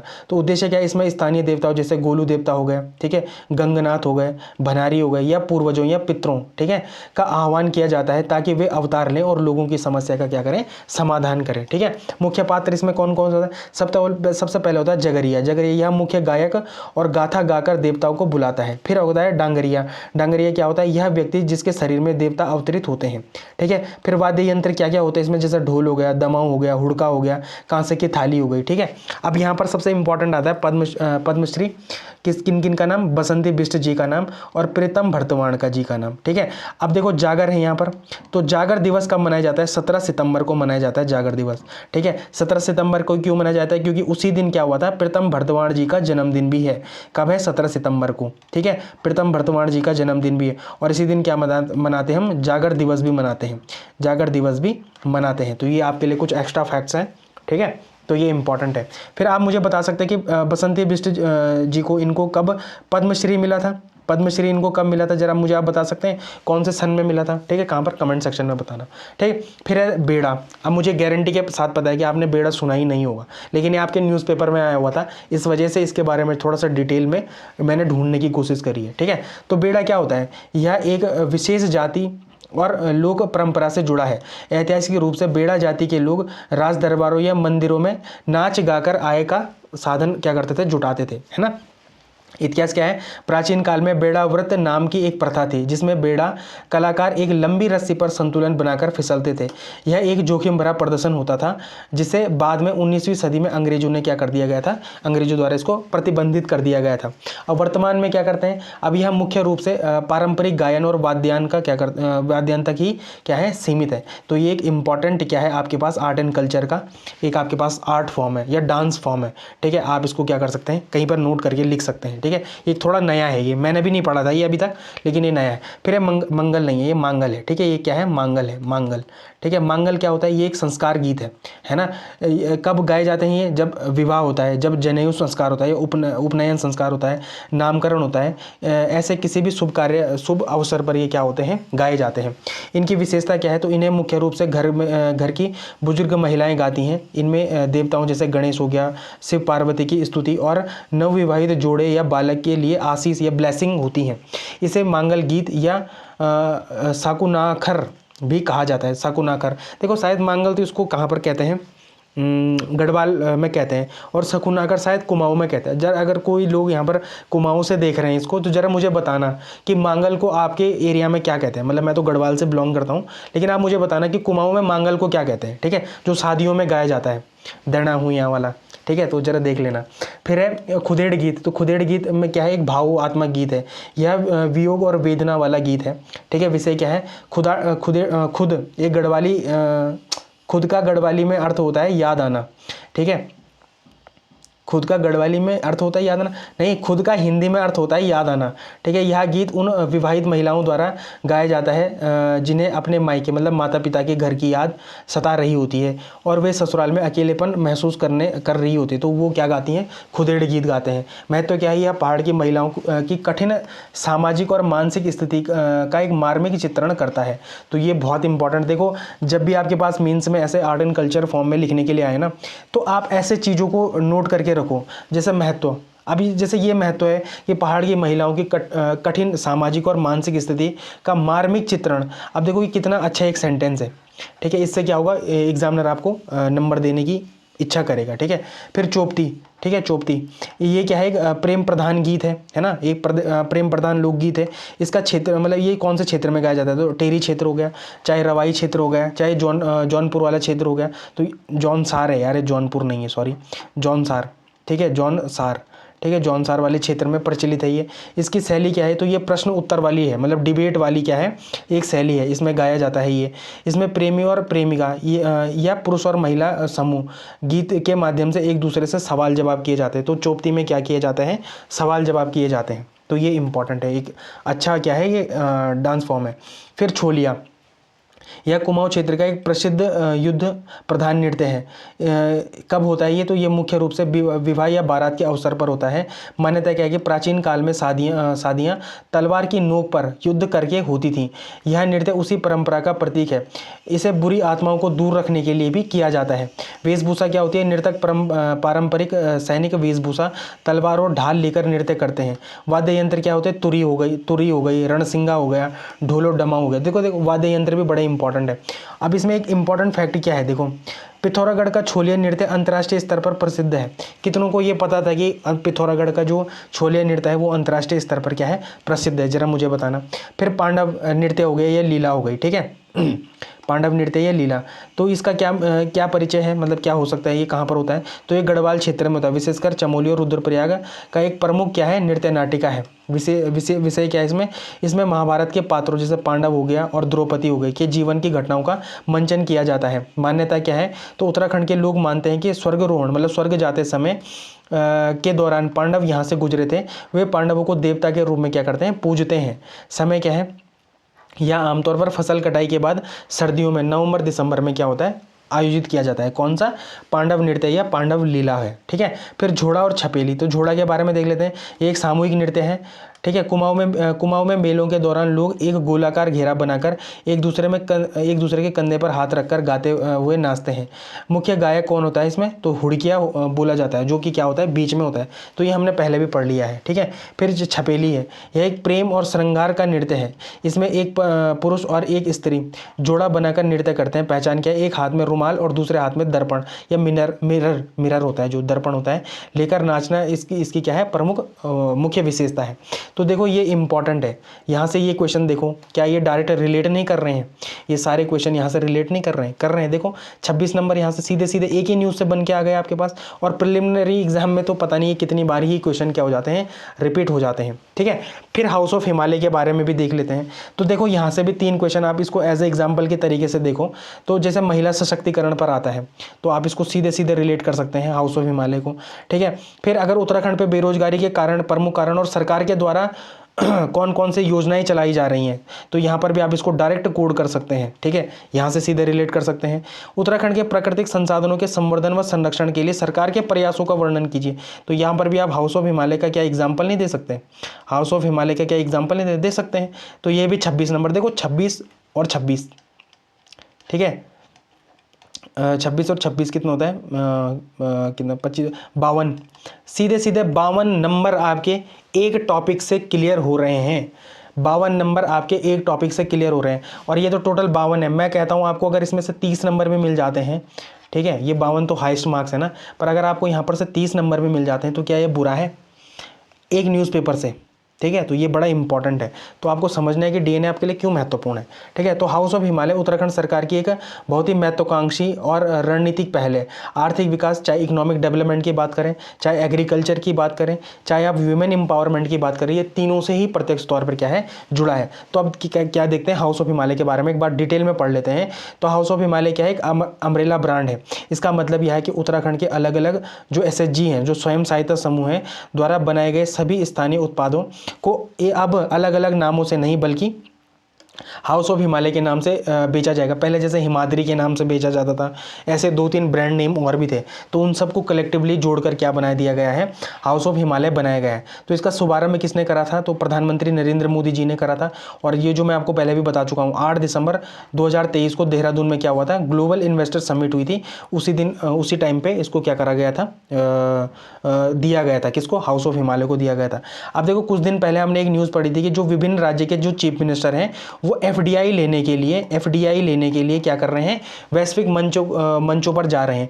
तो देखो उत्तराखंड से इस न्यूज़ के साथ आप उसको क्या कर सकते हैं? डायरेक्ट रिलेट कर सकते हैं कि उत्तराखंड भी क्या कर रहा है? वैश्विक मंचों का या तो आयोजन कर रहा है या वैश्विक मंचों पर जा रहा है। क्यों? एफडीआई लेने के लिए, फॉरेन डायरेक्ट इन्वेस्टमेंट लेने के लिए जा रहा है। जिससे क्या करें? जिससे क्या होगा कि उत्तराखंड के जो उत्तराखंड में अगर इकोनॉमिक डेवलपमेंट की बात करें, अगर एग्रीकल्चर की बात करें, अगर वुमेन एम्पावरमेंट की बात करें, तो इनको बढ़ाने का प्रयास कर रहा है। किसके थ्रू? वैश्विक स्तर पर जो अपने क्या जा रहे हैं, अपने मुख्यमंत्री जा रहे हैं, इन्वेस्टर समिट्स में जा रहे हैं। ठीक है, तो यहाँ से भी आप इसको क्या कर सकते हैं? रिलेट कर सकते हैं। जीएस पेपर 3, चाहे आप इंडियन इकोनॉमी से रिलेट करना चाहें, या जीएस पेपर 6 या उत्तराखंड इकोनॉमी से आप इसको क्या करना चाहें? रिलेट करना चाहें। दोनों ही पेपर से आप क्या कर सकते हैं? इसको रिलेट कर सकते हैं। इसका जो मेन ऑब्जेक्टिव क्या है? पहले है ग्लोबल पहचान देना। उत्तराखंड के स्थानीय उत्पादों जैसे हो गया मंडुआ हो गया, झंगोरा हो गया, दाल मसालों की गुणवत्ता विश्व स्तरीय है, लेकिन अच्छी पैकेजिंग और ब्रांडिंग न होने के कारण उन्हें सही बाजार नहीं मिल पाता था। लेकिन अब क्या मिल चुका है? हाउस ऑफ हिमालय जैसे ब्रांड मिल चुका है। तो अब उनको क्या मिल रहा है? राष्ट्रीय और अंतर्राष्ट्रीय बाजार में भी क्या मिलेगी? एक पहचान दिलाएगा, एक ग्लोबल पहचान दिलाएगा। ठीक है, फिर गुणवत्ता मानकीकरण, क्वालिटी स्टैंडर्डाइजेशन। इसमें क्या है कि पहले उत्पादों की क्वालिटी अलग अलग होती थी। इस ब्रांड के तहत उत्पादों की प्रोसेसिंग हो गया या ग्राइंडिंग हो गया या पैकेजिंग हो गया, एक सख्त मानक तय किया गया है, जिससे ग्राहक का भरोसा बढ़े। जो ले इन चीज़ों को हाउस ऑफ हिमालय ब्रांड से कुछ भी ले तो उनका क्या बन पाए? भरोसा बन पाए। फिर अगर हम वुमेन एम्पावरमेंट की बात करते हैं तो इसका सीधा लाभ ग्रामीण स्वयं सहायता समूह की महिलाओं को मिलेगा। इसका लक्ष्य क्या है? लखपति दीदी योजना को गति देना है ताकि ग्रामीण महिलाओं की आय बढ़ सके। देखो योजनाओं वाला भी मैं आपको पूरा ही मैंने एक वीडियो अपलोड कर रखा है। योजना में 2 वीडियो हैं वो बल्कि। ठीक है, एक तो 2025 की लेटेस्ट योजना है, 2026 या 25 की जो लेटेस्ट योजना है, और एक उत्तराखंड की जो योजना है वहाँ पर डिटेल में बताई गई है। जिसने भी वो वीडियो नहीं देखा वो जरूर उन वीडियो को देखे। ठीक है, वो आपके एग्जाम पॉइंट ऑफ व्यू के लिए बड़ी इंपॉर्टेंट है। अब आप मुझे क्या करें? कमेंट सेक्शन में जरा लखपति दीदी योजना के बारे में बता दें कि सेंटर ने कब लॉन्च करी, हमारे राज्य ने कब लॉन्च करी। हमारे राज्य ने 2022 में लॉन्च कर दी थी। ठीक है, लेकिन सेंटर ने कब करी? 2023 में लॉन्च करी। तारीख मुझे आप क्या करेंगे? खुद कहाँ पर बताएंगे, कमेंट सेक्शन में बताएंगे, ठीक है।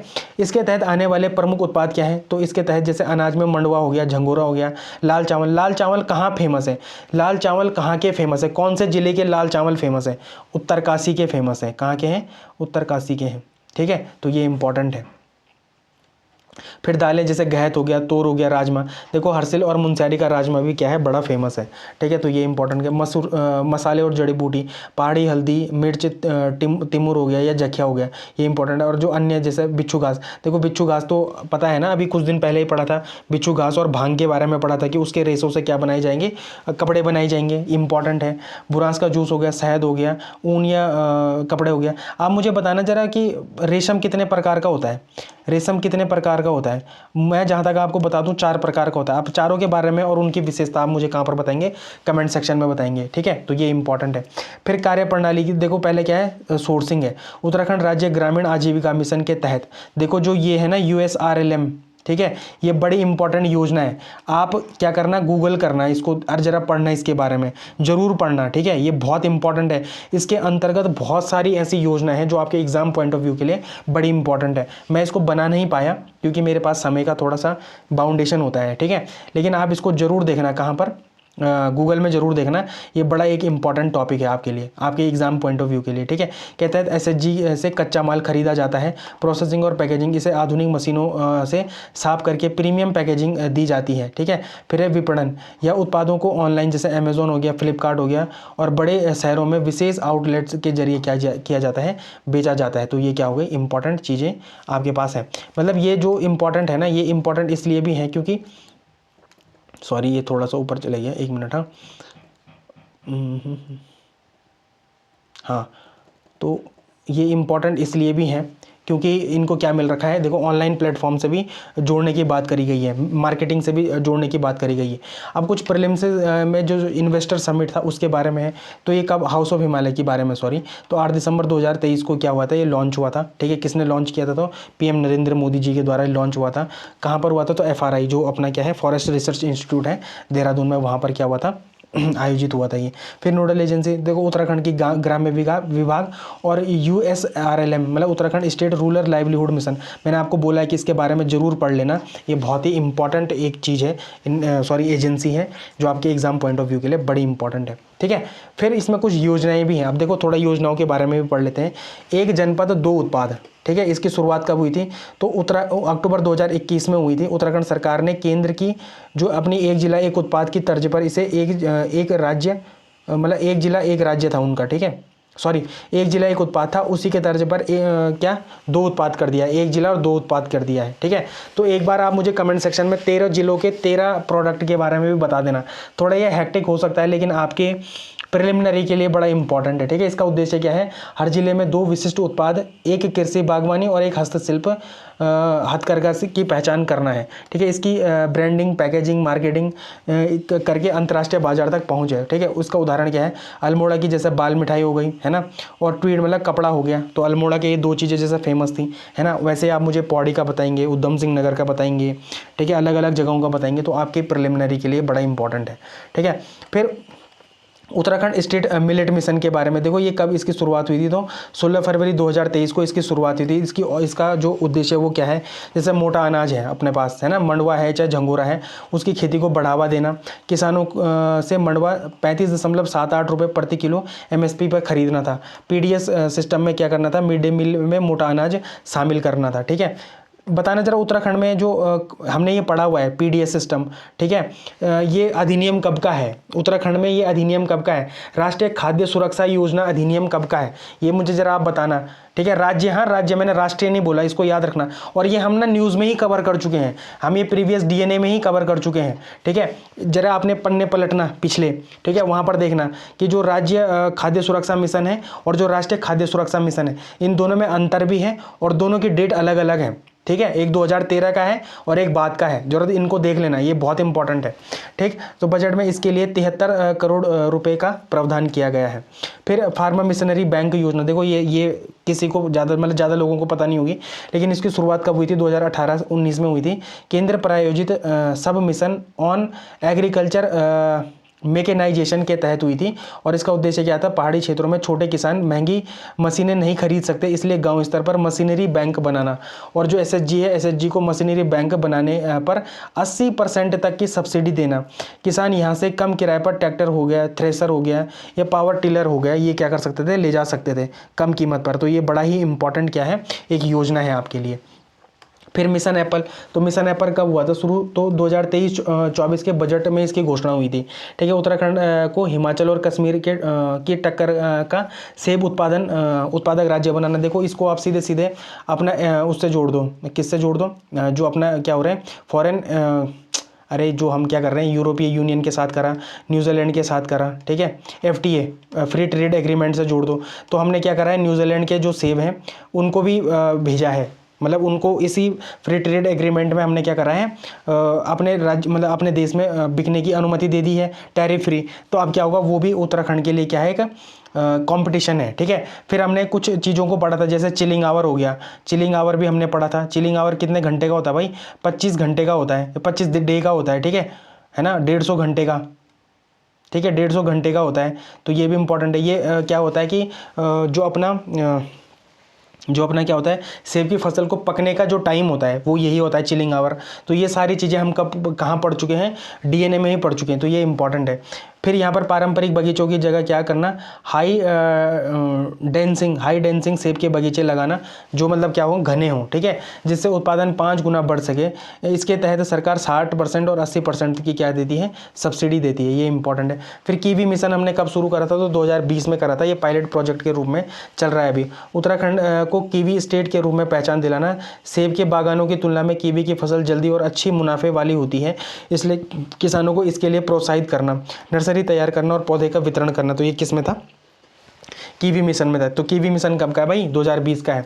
फिर नई पर्यटन नीति आई थी 2023 में, क्या हो गया था, कैबिनेट से मंजूरी मिल गई थी मार्च में, और यहाँ पर सितंबर 2023 से क्या हो गई, सूचना आ गई है इसकी, ठीक है, नोटिफाइड हो चुकी है। ठीक है, पर्यटन को उद्योग का दर्जा देना, निवेश के आधार पर क्षेत्रों को A, B, C श्रेणियों में बांटकर 100% तक की सब्सिडी और SGST प्रतिपूर्ति देना।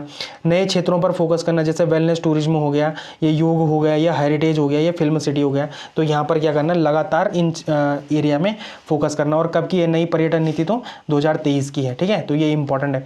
फिर पंडित दीनदयाल उपाध्याय होम स्टे योजना, ये मैं आपको अलग से भी पढ़ा चुका हूँ, अप्रैल 2018 की है। ठीक है, ग्रामीण क्षेत्रों में पर्यटन को बढ़ावा देना और पलायन रोकना, स्थानीय लोगों को उनके अपने पुराने घरों में पर्यटकों को रहने लायक बनाना। ठीक है, पहाड़ी क्षेत्रों में पूंजी निवेश पर 50% या अधिकतम 15 लाख रुपए तक की सब्सिडी देना।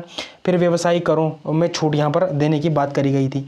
फिर मुख्यमंत्री स्वरोजगार योजना, ये भी बड़ी इंपॉर्टेंट है, ये आपके एग्जाम के लिए इंपॉर्टेंट है। ठीक है, 8 अक्टूबर 2020 में इसकी शुरुआत हुई थी। इसका उद्देश्य क्या था, बेरोजगार युवाओं और कोविड के दौरान वापस आए प्रवासियों को रोजगार देना। 20 से 25 किलोवाट के छोटे सोलर पावर प्लांट लगाना। फिर पैदा हुई बिजली को UPCL 25 साल तक खरीदेगा, जिससे लाभार्थी को क्या नियमित आय उसकी होगी। फिर सहकारी बैंकों के से आसान ऋण की उपलब्धता करना था। तो ये हो गई अपनी मुख्यमंत्री स्वरोजगार योजना। ठीक है, तो यहाँ पर हमने लगातार मतलब लगभग बहुत सारे एस्पेक्ट में एक न्यूज़ को देखने की कोशिश करी है। मुझे उम्मीद है कि आपको ये पसंद आया होगा। ठीक है, तो ये क्या है, एक MCQ है, आप इसका क्या कर सकते हैं, कमेंट सेक्शन में आंसर दे सकते हैं। ठीक है, फिर गोला नदी क्षेत्र, ये बड़ा इंपॉर्टेंट है। हल्द्वानी में गोला नदी क्षेत्र में रेत और बजरी के ऊंचे ढेर कॉर्बेट राजा जी से नेपाल जाने वाले हाथी कॉरिडोर को बाधित कर रहे हैं, जिसमें क्या होता है, ह्यूमन वाइल्ड लाइफ कॉन्फ्लिक्ट की बात करी गई है। तो यहाँ पर थोड़ा सा क्या है, ये प्रीलिम्स के एस्पेक्ट से इंपॉर्टेंट है। और आने वाले एग्जाम में मुझे जो लगता है कि 2026 का एग्जाम होगा, ये 2025 का एग्जाम है, वहाँ पर ह्यूमन वाइल्ड लाइफ कॉन्फ्लिक्ट के बारे में क्वेश्चन आने के चांसेस बहुत ज़्यादा हैं, क्योंकि इस बार जो वन्य जीव हैं उन्होंने बहुत ज़्यादा संघर्ष किया है, किसके साथ, मानवों के साथ। तो ये इंपॉर्टेंट है। यहाँ पर एक और चीज़ था, सत्यमंगलम टाइगर रिजर्व के बारे में था। यहाँ पर सत्यमंगलम टाइगर रिजर्व के बारे में था, सत्यमंगलम टाइगर रिजर्व। ठीक है, टाइगर रिजर्व के बारे में था। थोड़ा मुझे ये बता देंगे कि सत्यमंगलम टाइगर रिजर्व कौन से स्टेट से बिलोंग करता है, ये एक इंपॉर्टेंट फैक्ट है आपके प्रिलिमिनरी एग्जाम के लिए। ठीक है, तो कौन सी नदी है, गोला नदी है। और गोला नदी को क्या कहते हैं, तो हल्द्वानी की जीवन रेखा कहते हैं। किस नदी को कहते हैं, तो गोला नदी को कहते हैं। स्थान क्या है, हल्दू चौड़ या बिंदु खात, ये नैनीताल जिले में है, ठीक है। कॉरिडोर का विस्तार क्या है, तो यह कॉरिडोर किन दो प्रमुख संरक्षित क्षेत्रों को नेपाल से जोड़ता है, तो कॉर्बेट और राजाजी नेशनल पार्क को जोड़ता है, ठीक है। आरबीएम क्या है, तो रिवर बेड मटेरियल होता है, ये रेत बजरी और पत्थर इसको कहते हैं, ठीक है। तो और कौन से मंत्रालय इसको वो करते हैं, अनुमति देते हैं, तो केंद्रीय पर्यावरण हो गया या वन जलवायु परिवर्तन मंत्रालय हो गया, तो ये इसको क्या देते हैं, अनुमति देते हैं। तो आप इसको ना जीएस पेपर 3 चाहे आप साइंस एंड टेक्नोलॉजी या पर्यावरण से इसको रिलेट करना चाहें तो वहाँ पर भी रिलेट कर सकते हैं। और जीएस पेपर 2 मतलब जो अपना क्या है 2 और 5 को मतलब जीएस पेपर 1 भारत और उत्तराखंड के भूगोल, जीएस पेपर 5 से भी इसको क्या कर सकते हैं, रिलेट कर सकते हैं। तो यहाँ पर मानव वन्य जीव संघर्ष के बारे में बताया कि कैसे हाथी क्या कर रहे हैं, उनका पारंपरिक जो रास्ता है, जो कॉरिडोर है, उसको ब्लॉक कर दिया गया है। तो वो कैसे होंगे कि मानव बस्ती में आएंगे, फिर वहाँ पर क्या करेंगे, नुकसान करेंगे। तो ये एक इंपॉर्टेंट है, ठीक है। फिर वन्य जीव कॉरिडोर का महत्व क्या होता है, तो वो क्या होता है कि महत्व क्या होता है कि जैसे कोई सड़क भी बनी हो या कोई जंगल से क्या गुजरी हो, रेल लाइन गुजरी हो, तो बीच में जो कॉरिडोर होते हैं ना, वो उनके आवाजाही के लिए होते हैं, ठीक है। यहाँ पर एक जेनेटिक पुल के बारे में भी था, आपने अगर कभी पढ़ा होगा कहाँ पर, नॉर्थ ईस्ट स्टेट में जेनेटिक पुल वहाँ पर भी होते हैं। अब आपको मुझे ये भी बताना है कि वो कौन से राज्य में है जेनेटिक पुल, ठीक है, वो भी बड़े इंपॉर्टेंट है, ठीक है। तो ये इंपॉर्टेंट है, जहाँ यहाँ से क्या होता है कि जो जंगली जानवर होती है उनकी आवाजाही होती है इन कॉरिडोरों से। तो ये आपके पेपर के लिए थोड़ा सा क्या है, इंपॉर्टेंट है, ठीक है। तो यहाँ पर आपके लिए एक एमसीक्यू है, आप इसका क्या कर सकते हैं, कमेंट सेक्शन में आंसर दे सकते हैं। तो अगली न्यूज़ है वो आपके पास बड़ी इंपॉर्टेंट है, ठीक है। जो आपके पास जो अगली न्यूज़ है वो बड़ी इंपॉर्टेंट है, और ये यूरोपीय यूनियन और अमेरिका के साथ जो भारत की क्या है, जो कूटनीति है वो भी कौन से पर्सपेक्टिव में, व्यापार कूटनीति है, ठीक है। उसके पर्सपेक्टिव में बड़ा ही इंपॉर्टेंट ये टॉपिक है। देखो यहाँ पर एक क्वेश्चन था प्रीवियस ईयर, जो क्वेश्चन है आपके पास मेंस का, ये क्वेश्चन क्या था कि दक्षिण एशियाई क्षेत्र में चीन की सॉफ्ट पावर कूटनीति का विश्लेषण करें। तो ये क्या है, बड़ा इंपॉर्टेंट क्वेश्चन है आपके पास। तो क्या यहाँ पर इस बार अमेरिका, क्योंकि यहाँ पर इतने सारे क्या हुए, एफटीए हुए हैं, अमेरिका हो गया या यूरोपीय यूनियन हो गया, ठीक है। तो यहाँ से क्वेश्चन नहीं बन सकता है, और प्रिलिमिनरी के लिए तो ये वैसे ही इंपॉर्टेंट है, ठीक। तो यहाँ पर देखो, अब जो ये न्यूज़ है ना, ये इंडियन एक्सप्रेस की न्यूज़ है, ठीक है। और ये बहुत ही शानदार क्या है, एक एडिटोरियल था जो आपके एग्जाम पॉइंट ऑफ व्यू के लिए क्या है, बड़ा इंपॉर्टेंट है। तो यहाँ पर जो खबर थी वो क्या है कि भारत अब दुनिया के साथ व्यापार समझौते अपनी शर्तों पर कर रहा है, जिसमें वह अपने किसानों मतलब कृषि और डेयरी को सुरक्षित रखते हुए अमेरिका और यूरोपीय बाजार को अपनी पैठ बना रहा है, ठीक है। यहाँ तक कि न्यूजीलैंड के साथ तो ये डेयरी प्रोडक्ट में एफटीए में है भी नहीं, इसलिए इंपॉर्टेंट है। प्रीलिम्स के लिए क्या इंपॉर्टेंट है, देखो एक सीबीएम है, सीबीएम को हम डिटेल में पढ़ेंगे, लेकिन इसका मतलब क्या होता है, कार्बन बॉर्डर एडजस्टमेंट मैकेनिज्म, ठीक है। तो ये पूछा जा सकता है कि ये कौन सी कंट्रीज का है या कौन से संघ का है, तो ये यूरोपीय यूनियन का। ये आपके प्रीलिम्स में सीधे आ सकता है कि सीबीएम का संबंध निम्न में से किससे है, तो वहाँ पर आ सकता है कि जैसे ऑस्ट्रेलिया हो गया या यूरोपीय यूनियन हो गया या अमेरिका हो गया या चाइना हो गया, तो वहाँ पर किससे रिलेटेड है, ये यूरोपीय यूनियन से रिलेटेड है।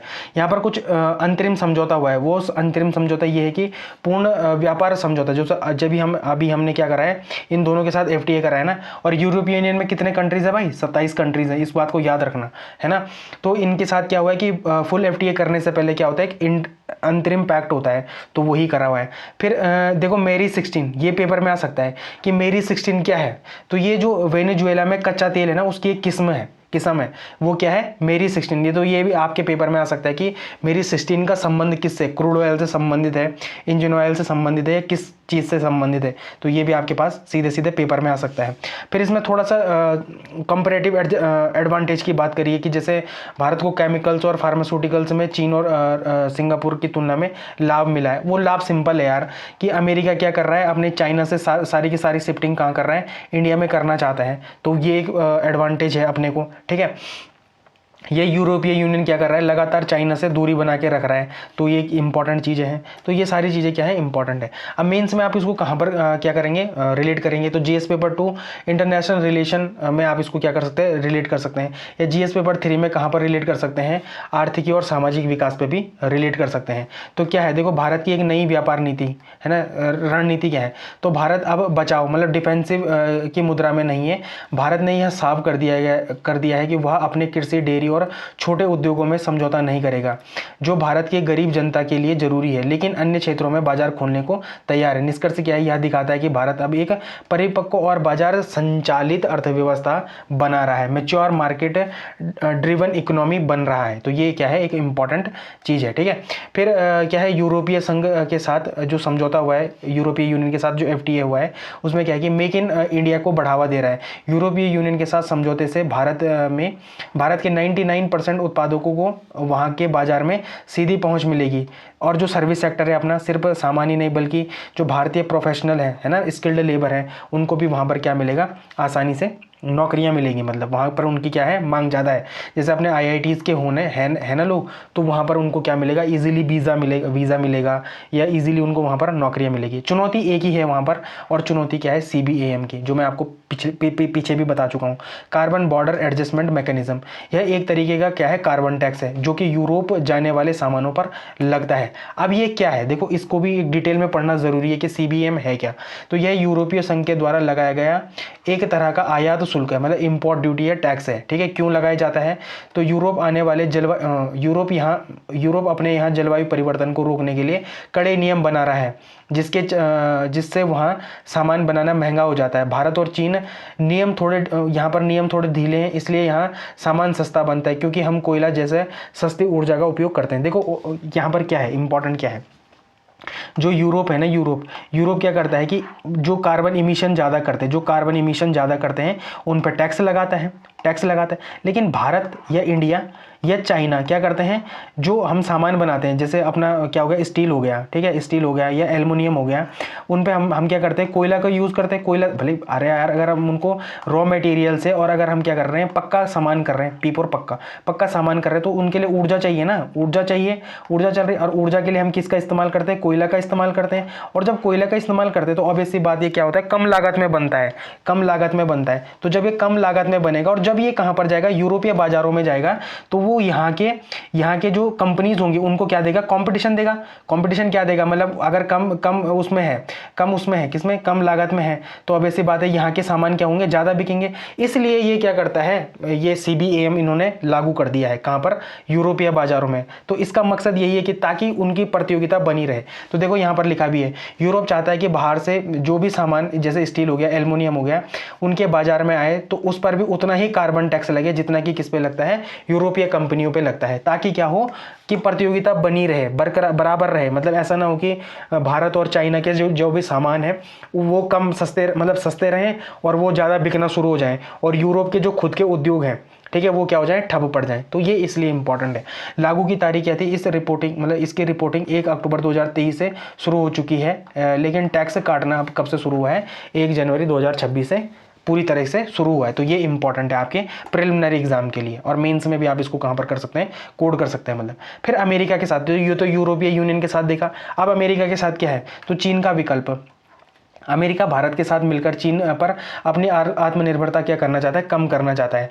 भारत क्या टेक्सटाइल और रसायनों में चीन को वियतनाम की जगह ले सकता है यहाँ पर। ठीक है, फायदे क्या हैं, तो भारत अमेरिका को टेक्सटाइल और अपेरल क्या किसको बोलते हैं, कपड़े को कहते हैं, निर्यात करके बड़ा मुनाफा कमा सकता है, जिससे कि कितना, लगभग 118 बिलियन मार्केट है वहाँ पर, किसकी, कपड़े की, और मतलब कपड़े की, ऑब्वियस सी बात है। ठीक है, फिर आयात क्या है, तो भारत अमेरिका के बादाम, अखरोट और पिस्ता की ड्यूटी कम करेगा, जिससे भारतीय उपभोक्ताओं को भी क्या मिलेंगे, सस्ते मिलेंगे।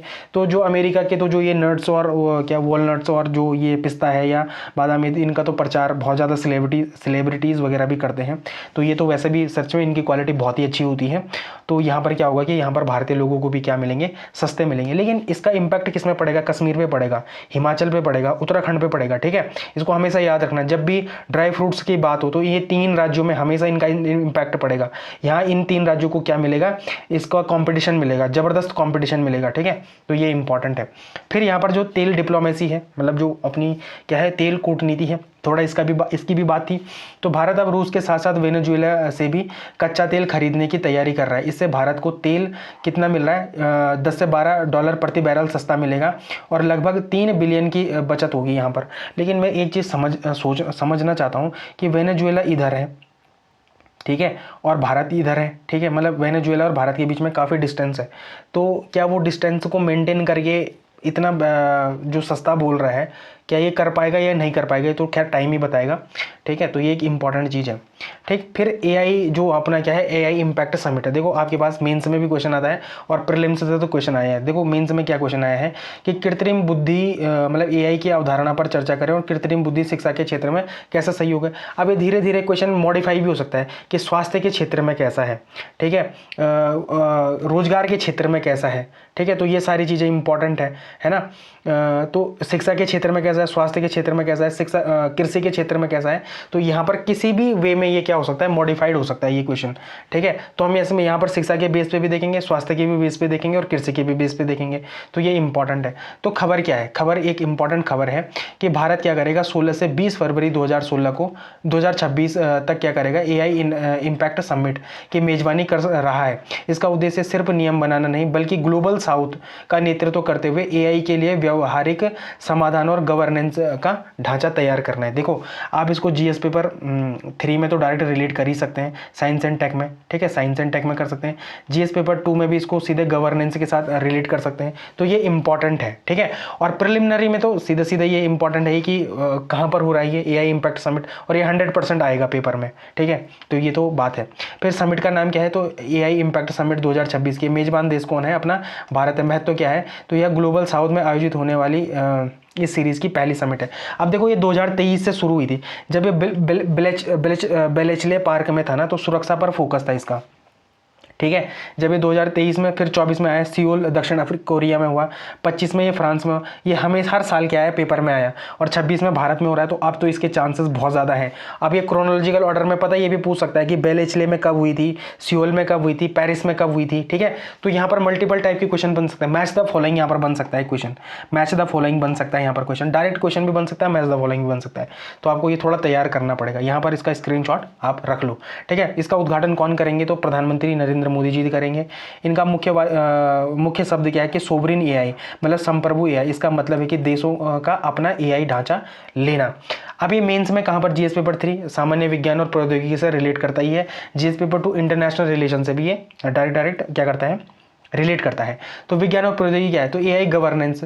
अब तक दुनिया में एआई के खतरों की बात हो रही थी, जैसे बेलेचले पार्क समिट में, कि भाई कैसे इनकी क्या करे, एआई को क्या करे, सुरक्षात्मक ढंग से इसका यूज़ किया जाए। ठीक है, लेकिन भारत का जोर कुछ अलग है, ऑन ग्राउंड सोल्यूशन पे, धरातले समाधान पर है।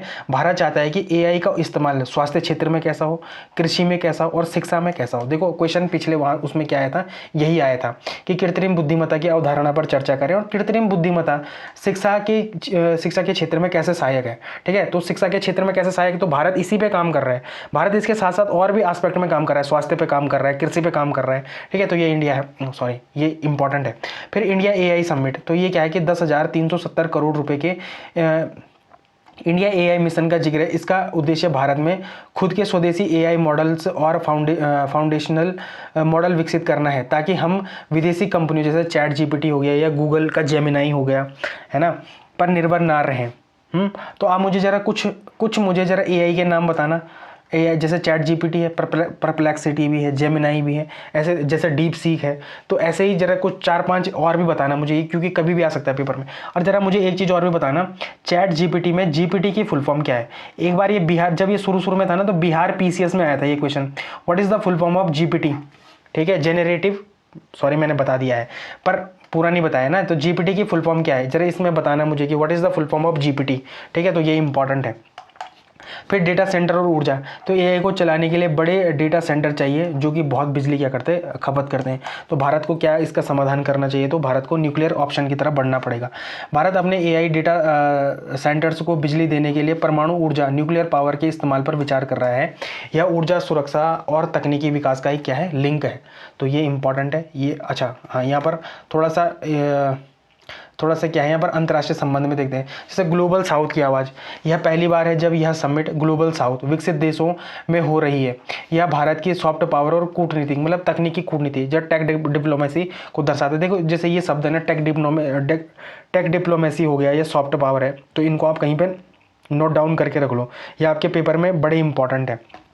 ठीक है, हार्डवेयर कूटनीति, भारत के पास सॉफ्टवेयर इंजीनियर तो हैं, लेकिन एआई के चलाने के लिए चिप या जीपीयू, है ना, ग्राफिक्स प्रोसेसिंग यूनिट नहीं है। देखो इसकी भी फुल फॉर्म आप कहीं पे नोट करके लिख लो, ये आपके कंप्यूटर में कभी भी आ सकता है कि what is the full form of GPU. तो ग्राफिक्स प्रोसेसिंग यूनिट्स नहीं है। अमेरिका के साथ होने वाले व्यापार समझौते से भारत को ये हाईटेक चिप मिल सकते हैं, तो ये इंपॉर्टेंट है। फिर चीन के साथ संबंध, तो चीन का डेलीगेशन भी इसमें शामिल हो रहा है। तो यह भारत चीन संबंधों के में जमी जो बर्फ है उसको पिघलाने का भी काम कर सकता है। तो ये इंपॉर्टेंट एक एस्पेक्ट है, मतलब कहाँ पर, जीएस पेपर 2 इंटरनल रिलेशन के लिए, ठीक है। फिर आर्थिक विकास की अगर बात करें तो इकोनॉमिक डेवलपमेंट में क्या है, तो भारत में डेटा सेंटर इन्वेस्टमेंट तेजी से बढ़ रहा है। 2025-27 में 60.3 बिलियन अनुमानित है और यह निवेश रोजगार को और बढ़ा सकता है। तो देखो जैसे यह है 2019 में थोड़ा सा था, 20 में 21 में और बढ़ा, 22 में बढ़ा, 23 में बढ़ा, 24 में यहाँ तक पहुँच गया, अब 25-26 में ये और ज़्यादा बढ़ने की कगार पर है। तो ये इंपॉर्टेंट है। ये आपके लिए क्या है, एक एमसीक्यू है, आप इसका आंसर क्या कर सकते हैं, कमेंट सेक्शन में दे सकते हैं, ठीक है।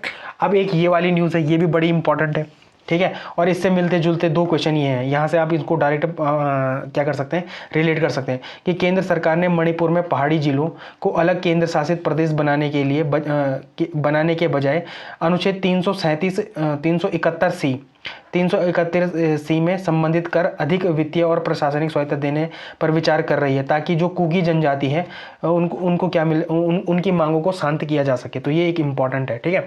प्रिलिमिनरी के लिए तो ये बहुत इंपॉर्टेंट है, ये पूरा आर्टिकल ही प्रिलिमिनरी के लिए इंपॉर्टेंट है, 371 ए से लेकर और जे तक, ठीक है। तो वो हम अभी देख लेंगे, लेकिन इसको थोड़ा और पर्सपेक्टिव में देख लेंगे। जैसे FNTA क्या होता है, फ्रंटियर नागालैंड टेरिटरी अथॉरिटी, ठीक है, एक तो ये इंपॉर्टेंट है। SOO क्या है, तो सस्पेंशन ऑफ ऑपरेशंस है। यह शब्द अक्सर क्या होता है कि पूर्वोत्तर में उग्रवाद समूह के संदर्भ में समाचारों में रहता है। तो जैसे ये वाले क्वेश्चन थे ना, माओवादी हो गया, ये पूर्वोत्तर में जो उग्रवाद फैल रहा है, या वहाँ पर अर्धसैनिक बलों की क्या भूमिका है, तो यहाँ से सीधे तरीके से क्या होता है, रिलेट होता है, ठीक है। तो ये इंपॉर्टेंट है। ये यहाँ पर आप इसको क्या कैसे रिलेट करेंगे, तो जीएस पेपर 2 इंडियन पॉलिटी में, और वहाँ पर भी क्या अपनी सिक्योरिटी पे, इंटरनल सिक्योरिटी पे क्या कर सकते हैं, डायरेक्ट रिलेट कर सकते हैं, ठीक है। तो ये कुछ चीज़ें हैं, है ना, ये तो खैर ऐसी हैं, लेकिन ये सबसे इंपॉर्टेंट है आपके प्रिलिमिनरी के लिए, ठीक है। तो ये आज आप याद करके चले जाओ, ठीक है। तो 371 में दो राज्यों की बात है, महाराष्ट्र और गुजरात, ठीक है, महाराष्ट्र और गुजरात। और आज मैं इसको ना आपको याद ही करा के चले जाता हूँ। देखो यहाँ पर इसको लिख दो MG, इसको क्या लिख दो, MG लिख दो, ठीक है, MG लिख दो। फिर है 371A-BC, MG NAM से इसको याद कर लो, NAM से ये इसको याद कर लो, नागालैंड, असम और मणिपुर, ठीक है, ठीक है, ये है।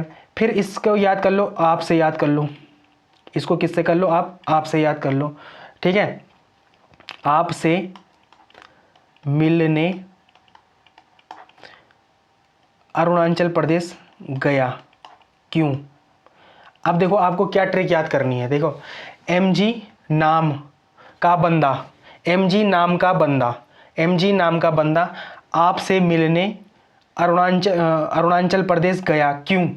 आपको इस एक्रोनिम से इसको याद करना है, MG नाम का बंदा आपसे मिलने अरुणाचल गया, क्यों। MG नाम का बंदा आपसे मिलने अरुणाचल गया, क्यों। देखो 371 में तो होगा MG, महाराष्ट्र और गुजरात, ठीक है, MG मतलब महाराष्ट्र और गुजरात। आपसे MG नाम का बंदा, तो देखो ए मतलब 371A में क्या है, N फॉर नागालैंड, 371B में क्या है, असम, ठीक है, और 371C में क्या है, मणिपुर। तो MG नाम हो गया, ठीक है, इतना ट्रिक याद हो गई। आपसे मिलने, आपसे क्या होगा, D में होगा, और अरुणाचल प्रदेश होगा, देखो सॉरी आंध्र प्रदेश होगा। और आंध्र प्रदेश देखो उस टाइम पे मतलब जो ये दो आर्टिकल हैं 371D और 371E, ठीक है, एक यूनिवर्सिटी के लिए है, एक नौकरियों और शिक्षा के स्थानीय लोगों के लिए आरक्षण की बात करता है। तो आपसे याद कर लो कि D और E में क्या है, आंध्र प्रदेश है, D और E में क्या है, आंध्र प्रदेश है, D और E में क्या है, आंध्र प्रदेश है। अब तो तेलंगाना हो गया यहाँ पर, खैर D में क्या है, तेलंगाना है, और यहाँ पर क्या है, E में आंध्र प्रदेश। आप से देखो F में क्या है, सिक्किम, से क्या है, सिक्किम, ठीक है। 71 में क्या है, मिलने से मिजोरम, ठीक है। H से मतलब H पे क्या है, आपसे मिलने अरुणाचल प्रदेश, I फोर क्या है, गुजरात, सॉरी गुजरात नहीं, गोवा, I से क्या है, गोवा है, और जैसे मिला क्यों गया, क्यों मतलब कर्नाटका। तो मुझे उम्मीद है कि आपको ये ट्रिक याद हो गई होगी कि MG नाम का बंदा, देखो का बंदा कुछ याद नहीं करना उसमें, MG नाम का बंदा आपसे मिलने अरुणाचल प्रदेश गया क्यों। और मैं आपको बता देता हूँ ये कहाँ पर आया है ये क्वेश्चन। ये पिछले जो अभी लेटेस्ट लास्ट में जो लोअर पीसीएस हुआ था ना, वहाँ पे प्रिलिमिनरी में पूछा गया ये क्वेश्चन एक। फिर ये पूछा गया था एफआरओ में भी पूछा गया एक। ठीक है, तो 2 पेपरों में तो यहाँ से डायरेक्ट क्वेश्चन बना हुआ है इसी सीरीज से, इसी ट्रिक से। एमजी नाम का बंदा आपसे मिलने अरुणाचल प्रदेश गया क्यों, इससे आप इसको क्या कर सकते हैं, याद कर सकते हैं। ठीक है, तो ये क्या है, आपके लिए कुछ इंपॉर्टेंट चीज़ें थी। आई होप आपको आज का लेक्चर पसंद आया होगा। अगर आपको आज का लेक्चर पसंद आया है तो लाइक शेयर सब्सक्राइब कमेंट जरूर करें। Thank you so much.